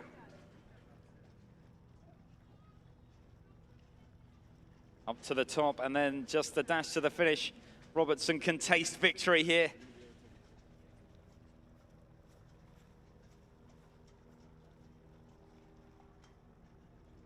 Canfield with the tack over on the left-hand side. Looking to try and find a way back, but there, Robertson sliding across Lake Michigan just to tack on top of him. Canfield has closed quite a lot here. He has, and I'm looking upwind, Simon, and I'm seeing better breeze filtering down this right-hand side. That's where Canfield is headed. And Robertson clamps one right on top of him, perhaps to close the door and not let him get to the right. Also, if we look at Canfield, there's trouble after that furl. Look at his Jenniker, halfway up. It's coming unfurled, and that'll slow him down as Robertson shuts down Canfield and makes him tack away. He'll take the righty that's coming down the course. See him just let Canfield get a bit of separation. Have a think about tacking right up. He's sort of shutting down this race course. He's on a nice shift. Yeah, right now it is a big lefty across the race course. And Canfield just did 2 tacks. So Robertson extends. Now we've got onboard audio again from the leader. You're listening to Phil Robertson and crew. Now Robertson will just sail here, then he'll get to a position where he knows he's just got 2 tacks to do to make it around those top marks. He's coming up to it now. Robertson with his penultimate tack. He hopes of this semi-finals, looking to track back across Canfield, who's coming back in a nice left-hand shift. Canfield may have actually made a little bit of a gain here. Yeah, it's about the left. It's all about the left. But Robertson heading that way now. Just one more tack to go before he lays the top marks and then the reach to the finish. And he's still out in front. Taylor Canfield doing everything he can. He's twisted, he's turned. He's given this match absolutely everything he has. This last split into good pressure on the right-hand corner is his last option. Now look up that Jenniker, halfway up the forestay there, still flapping in the breeze and still slowing him down. But Canfield not giving up. The next cross could be the last one. in this semifinals. Here comes Robertson from the left in blue on port. He's across. You know what, Phil Robertson, we asked a question of his pre-start. I wasn't sure he was executing perfectly there, and he went really unconventional, and I think surprised both me and Taylor Canfield with that jibe out, being able to land that and turn that into a win. But you know, one thing you can say about Robertson is if you get a lead of 9 or 10 lengths, it is a mountain to climb to catch him back up. And on this occasion, he has shown why he is the current reigning match racing world champion. Turning down towards Chicago Pier, he was taken absolutely all the way by Taylor Canfield, 2-2. Well, Taylor Canfield can be proud in front of the hometown crowd for have sailed so well, but just not enough. It is the current world champion. He has done so well this year, and he's going on to the finals again. Phil Robertson and China One Ningbo wrap up Taylor Canfield 3-2, and we have our finalists. And wow, what a final we have coming up. Ian Williams head-to-head with Phil Robertson. And Taylor Canfield just wondering what might have been. What a performance from that American team. That is Taylor Canfield at his absolute best. Be of no mistake. He hasn't won this regatta, but my goodness, he is back. He is firing on all cylinders. And I cannot wait to see how he carries on through 2017. Crossing the finish line next, shoulders down. But listen, anyone here in Chicago, this is the American team coming through the finish now. Yeah, let him hear you, folks. Hard. Taylor Canfield, Chicago's own. Look at that, head in hands. He gave that absolutely everything, and you know what? It hurts. It hurts. He's bleeding. Spectacular racing. You knew that would go all the way to 5. I don't know. I mean, it's just... I don't know what to say about today. We just had race after race that was totally sensational. And that pre-start from Robertson, you know, just first class, that tack out. Well, we interviewed Phil before that race, and you heard him say, look, we're still making mistakes. We need to clean some things up. Clearly, the pre-start was one of them, as you very accurately pointed out, and he did clean it up, turned things around, and turned Taylor Canfield around, for sure. I mean, frustrating him to be the US 1 team, but now we have a big finals on our hands. Ian Williams and Phil Robertson, the winner of that last match and moving on into the finals to face Williamson. Let's hear from the man himself. Nathan Hollerbach has him down on the water. Yeah, absolutely, Phil. Guys, congratulations on that last match. Kind of talk me through that start. It was I thought was an aggressive move to do the tack and jibe with 25 seconds left, but obviously I don't know this as well as you do, so kind of walk me through that. What was going on in your head? Yeah, I think we sort of kind of wanted a windward start, but we're a little bit too high up the line, a little bit too locked to windward, so we had to do something, and the circle was on and managed to get it in, and I think Taylor probably delayed his tacks a bit late and put us in an opportunity to hook him, and that was pretty much the race from there. We could play it in the way we wanted to play it, so it's quite nice. Yeah, so from a casual observer, I just thought you guys had sort of amazing, you know, crew work, just great execution throughout all these stages. But I know that you guys have a couple extra people on board. Has that affected your sort of performance? It seems like you're coming on strong. Obviously, you're in the finals now, but kind of talk to me a little bit about that. Yeah, we've got 2 new crew this event, so they're doing a pretty good job so far to keep the boat ripping around the track, and no, it's impressive. They're actually both very, very good sailors with plenty of experience, so they've slotted in quite well. But yeah, I think we're still missing a few little bits here and there, just an inch here and an inch there, and I think it's given Taylor a couple of starts and managed to put it all together that one, so that was nice. Yeah, it was awesome. It was awesome to watch. I mean, the two of you guys going head-to-head was really some of the most incredible racing that I've seen. So, but now you're in the finals. You're going up against Ian Williams. You've obviously faced him before. You have to like your chances, but kind of talk me through how is Ian any different than sailing against Taylor? Yeah, no, look, we're pretty excited to go up against Ian. He's been sailing well this sort of whole series, and yeah, it should be pretty close, I think. He's got a new crew member as well, so battle of the new crews, I guess. Yeah, exactly. So I'm assuming you're just gonna kind of stomp on him, right? We'll give it a good pump. But no, look, I'm expecting him to come out well. He's been sailing pretty well this whole series, and it's going to be close, that's for sure. Yeah, awesome. Well, the sun's shining. We've got the beautiful Chicago skyline behind us. The people at Navy Pier are pretty pumped. I'm actually really excited for the finals, and I hope you guys are too. Back to you, Tucker. Thanks, Nathan, very much. You know, he's got a great seat there. He keeps doing all the fun stuff, Simon, but we are getting great views from Lake Navy Pier. You can see live here in the windy city of Chicago, and we are into the final, Simon. Well, listen, we are into the final, and we are getting ready to see final official ISAF confirmation of the results as we progress through. So there, the full ladder. We can see there the progression of these top 18 teams that have progressed through, and we are left with only 2. Williams overcoming 3-0 Sam Gilmore in that firework display of a semi-final, and then just finding his way round current world championship winner Phil Robertson, 3-2 over hometown Taylor Canfield. So Robertson and Williams head-to-head in the final. That will be happening this afternoon in front of here in Navy Pier. So the stage is set for a spectacular finals between a 6-time world champion, Ian Williams, and the current world champion, Phil Robertson. After a spectacular qualifying series in a few minutes, we'll be into race number 1 of the finals. I'm Tucker Thompson with Simon Shaw live, and out on the water is Nathan Hollerbach. We're going to take a short break here at Navy Pier in Chicago, but don't go anywhere. The finals are coming up next. Both boats at full speed, it's neck and neck. These boats locked together. He cannot believe what has happened.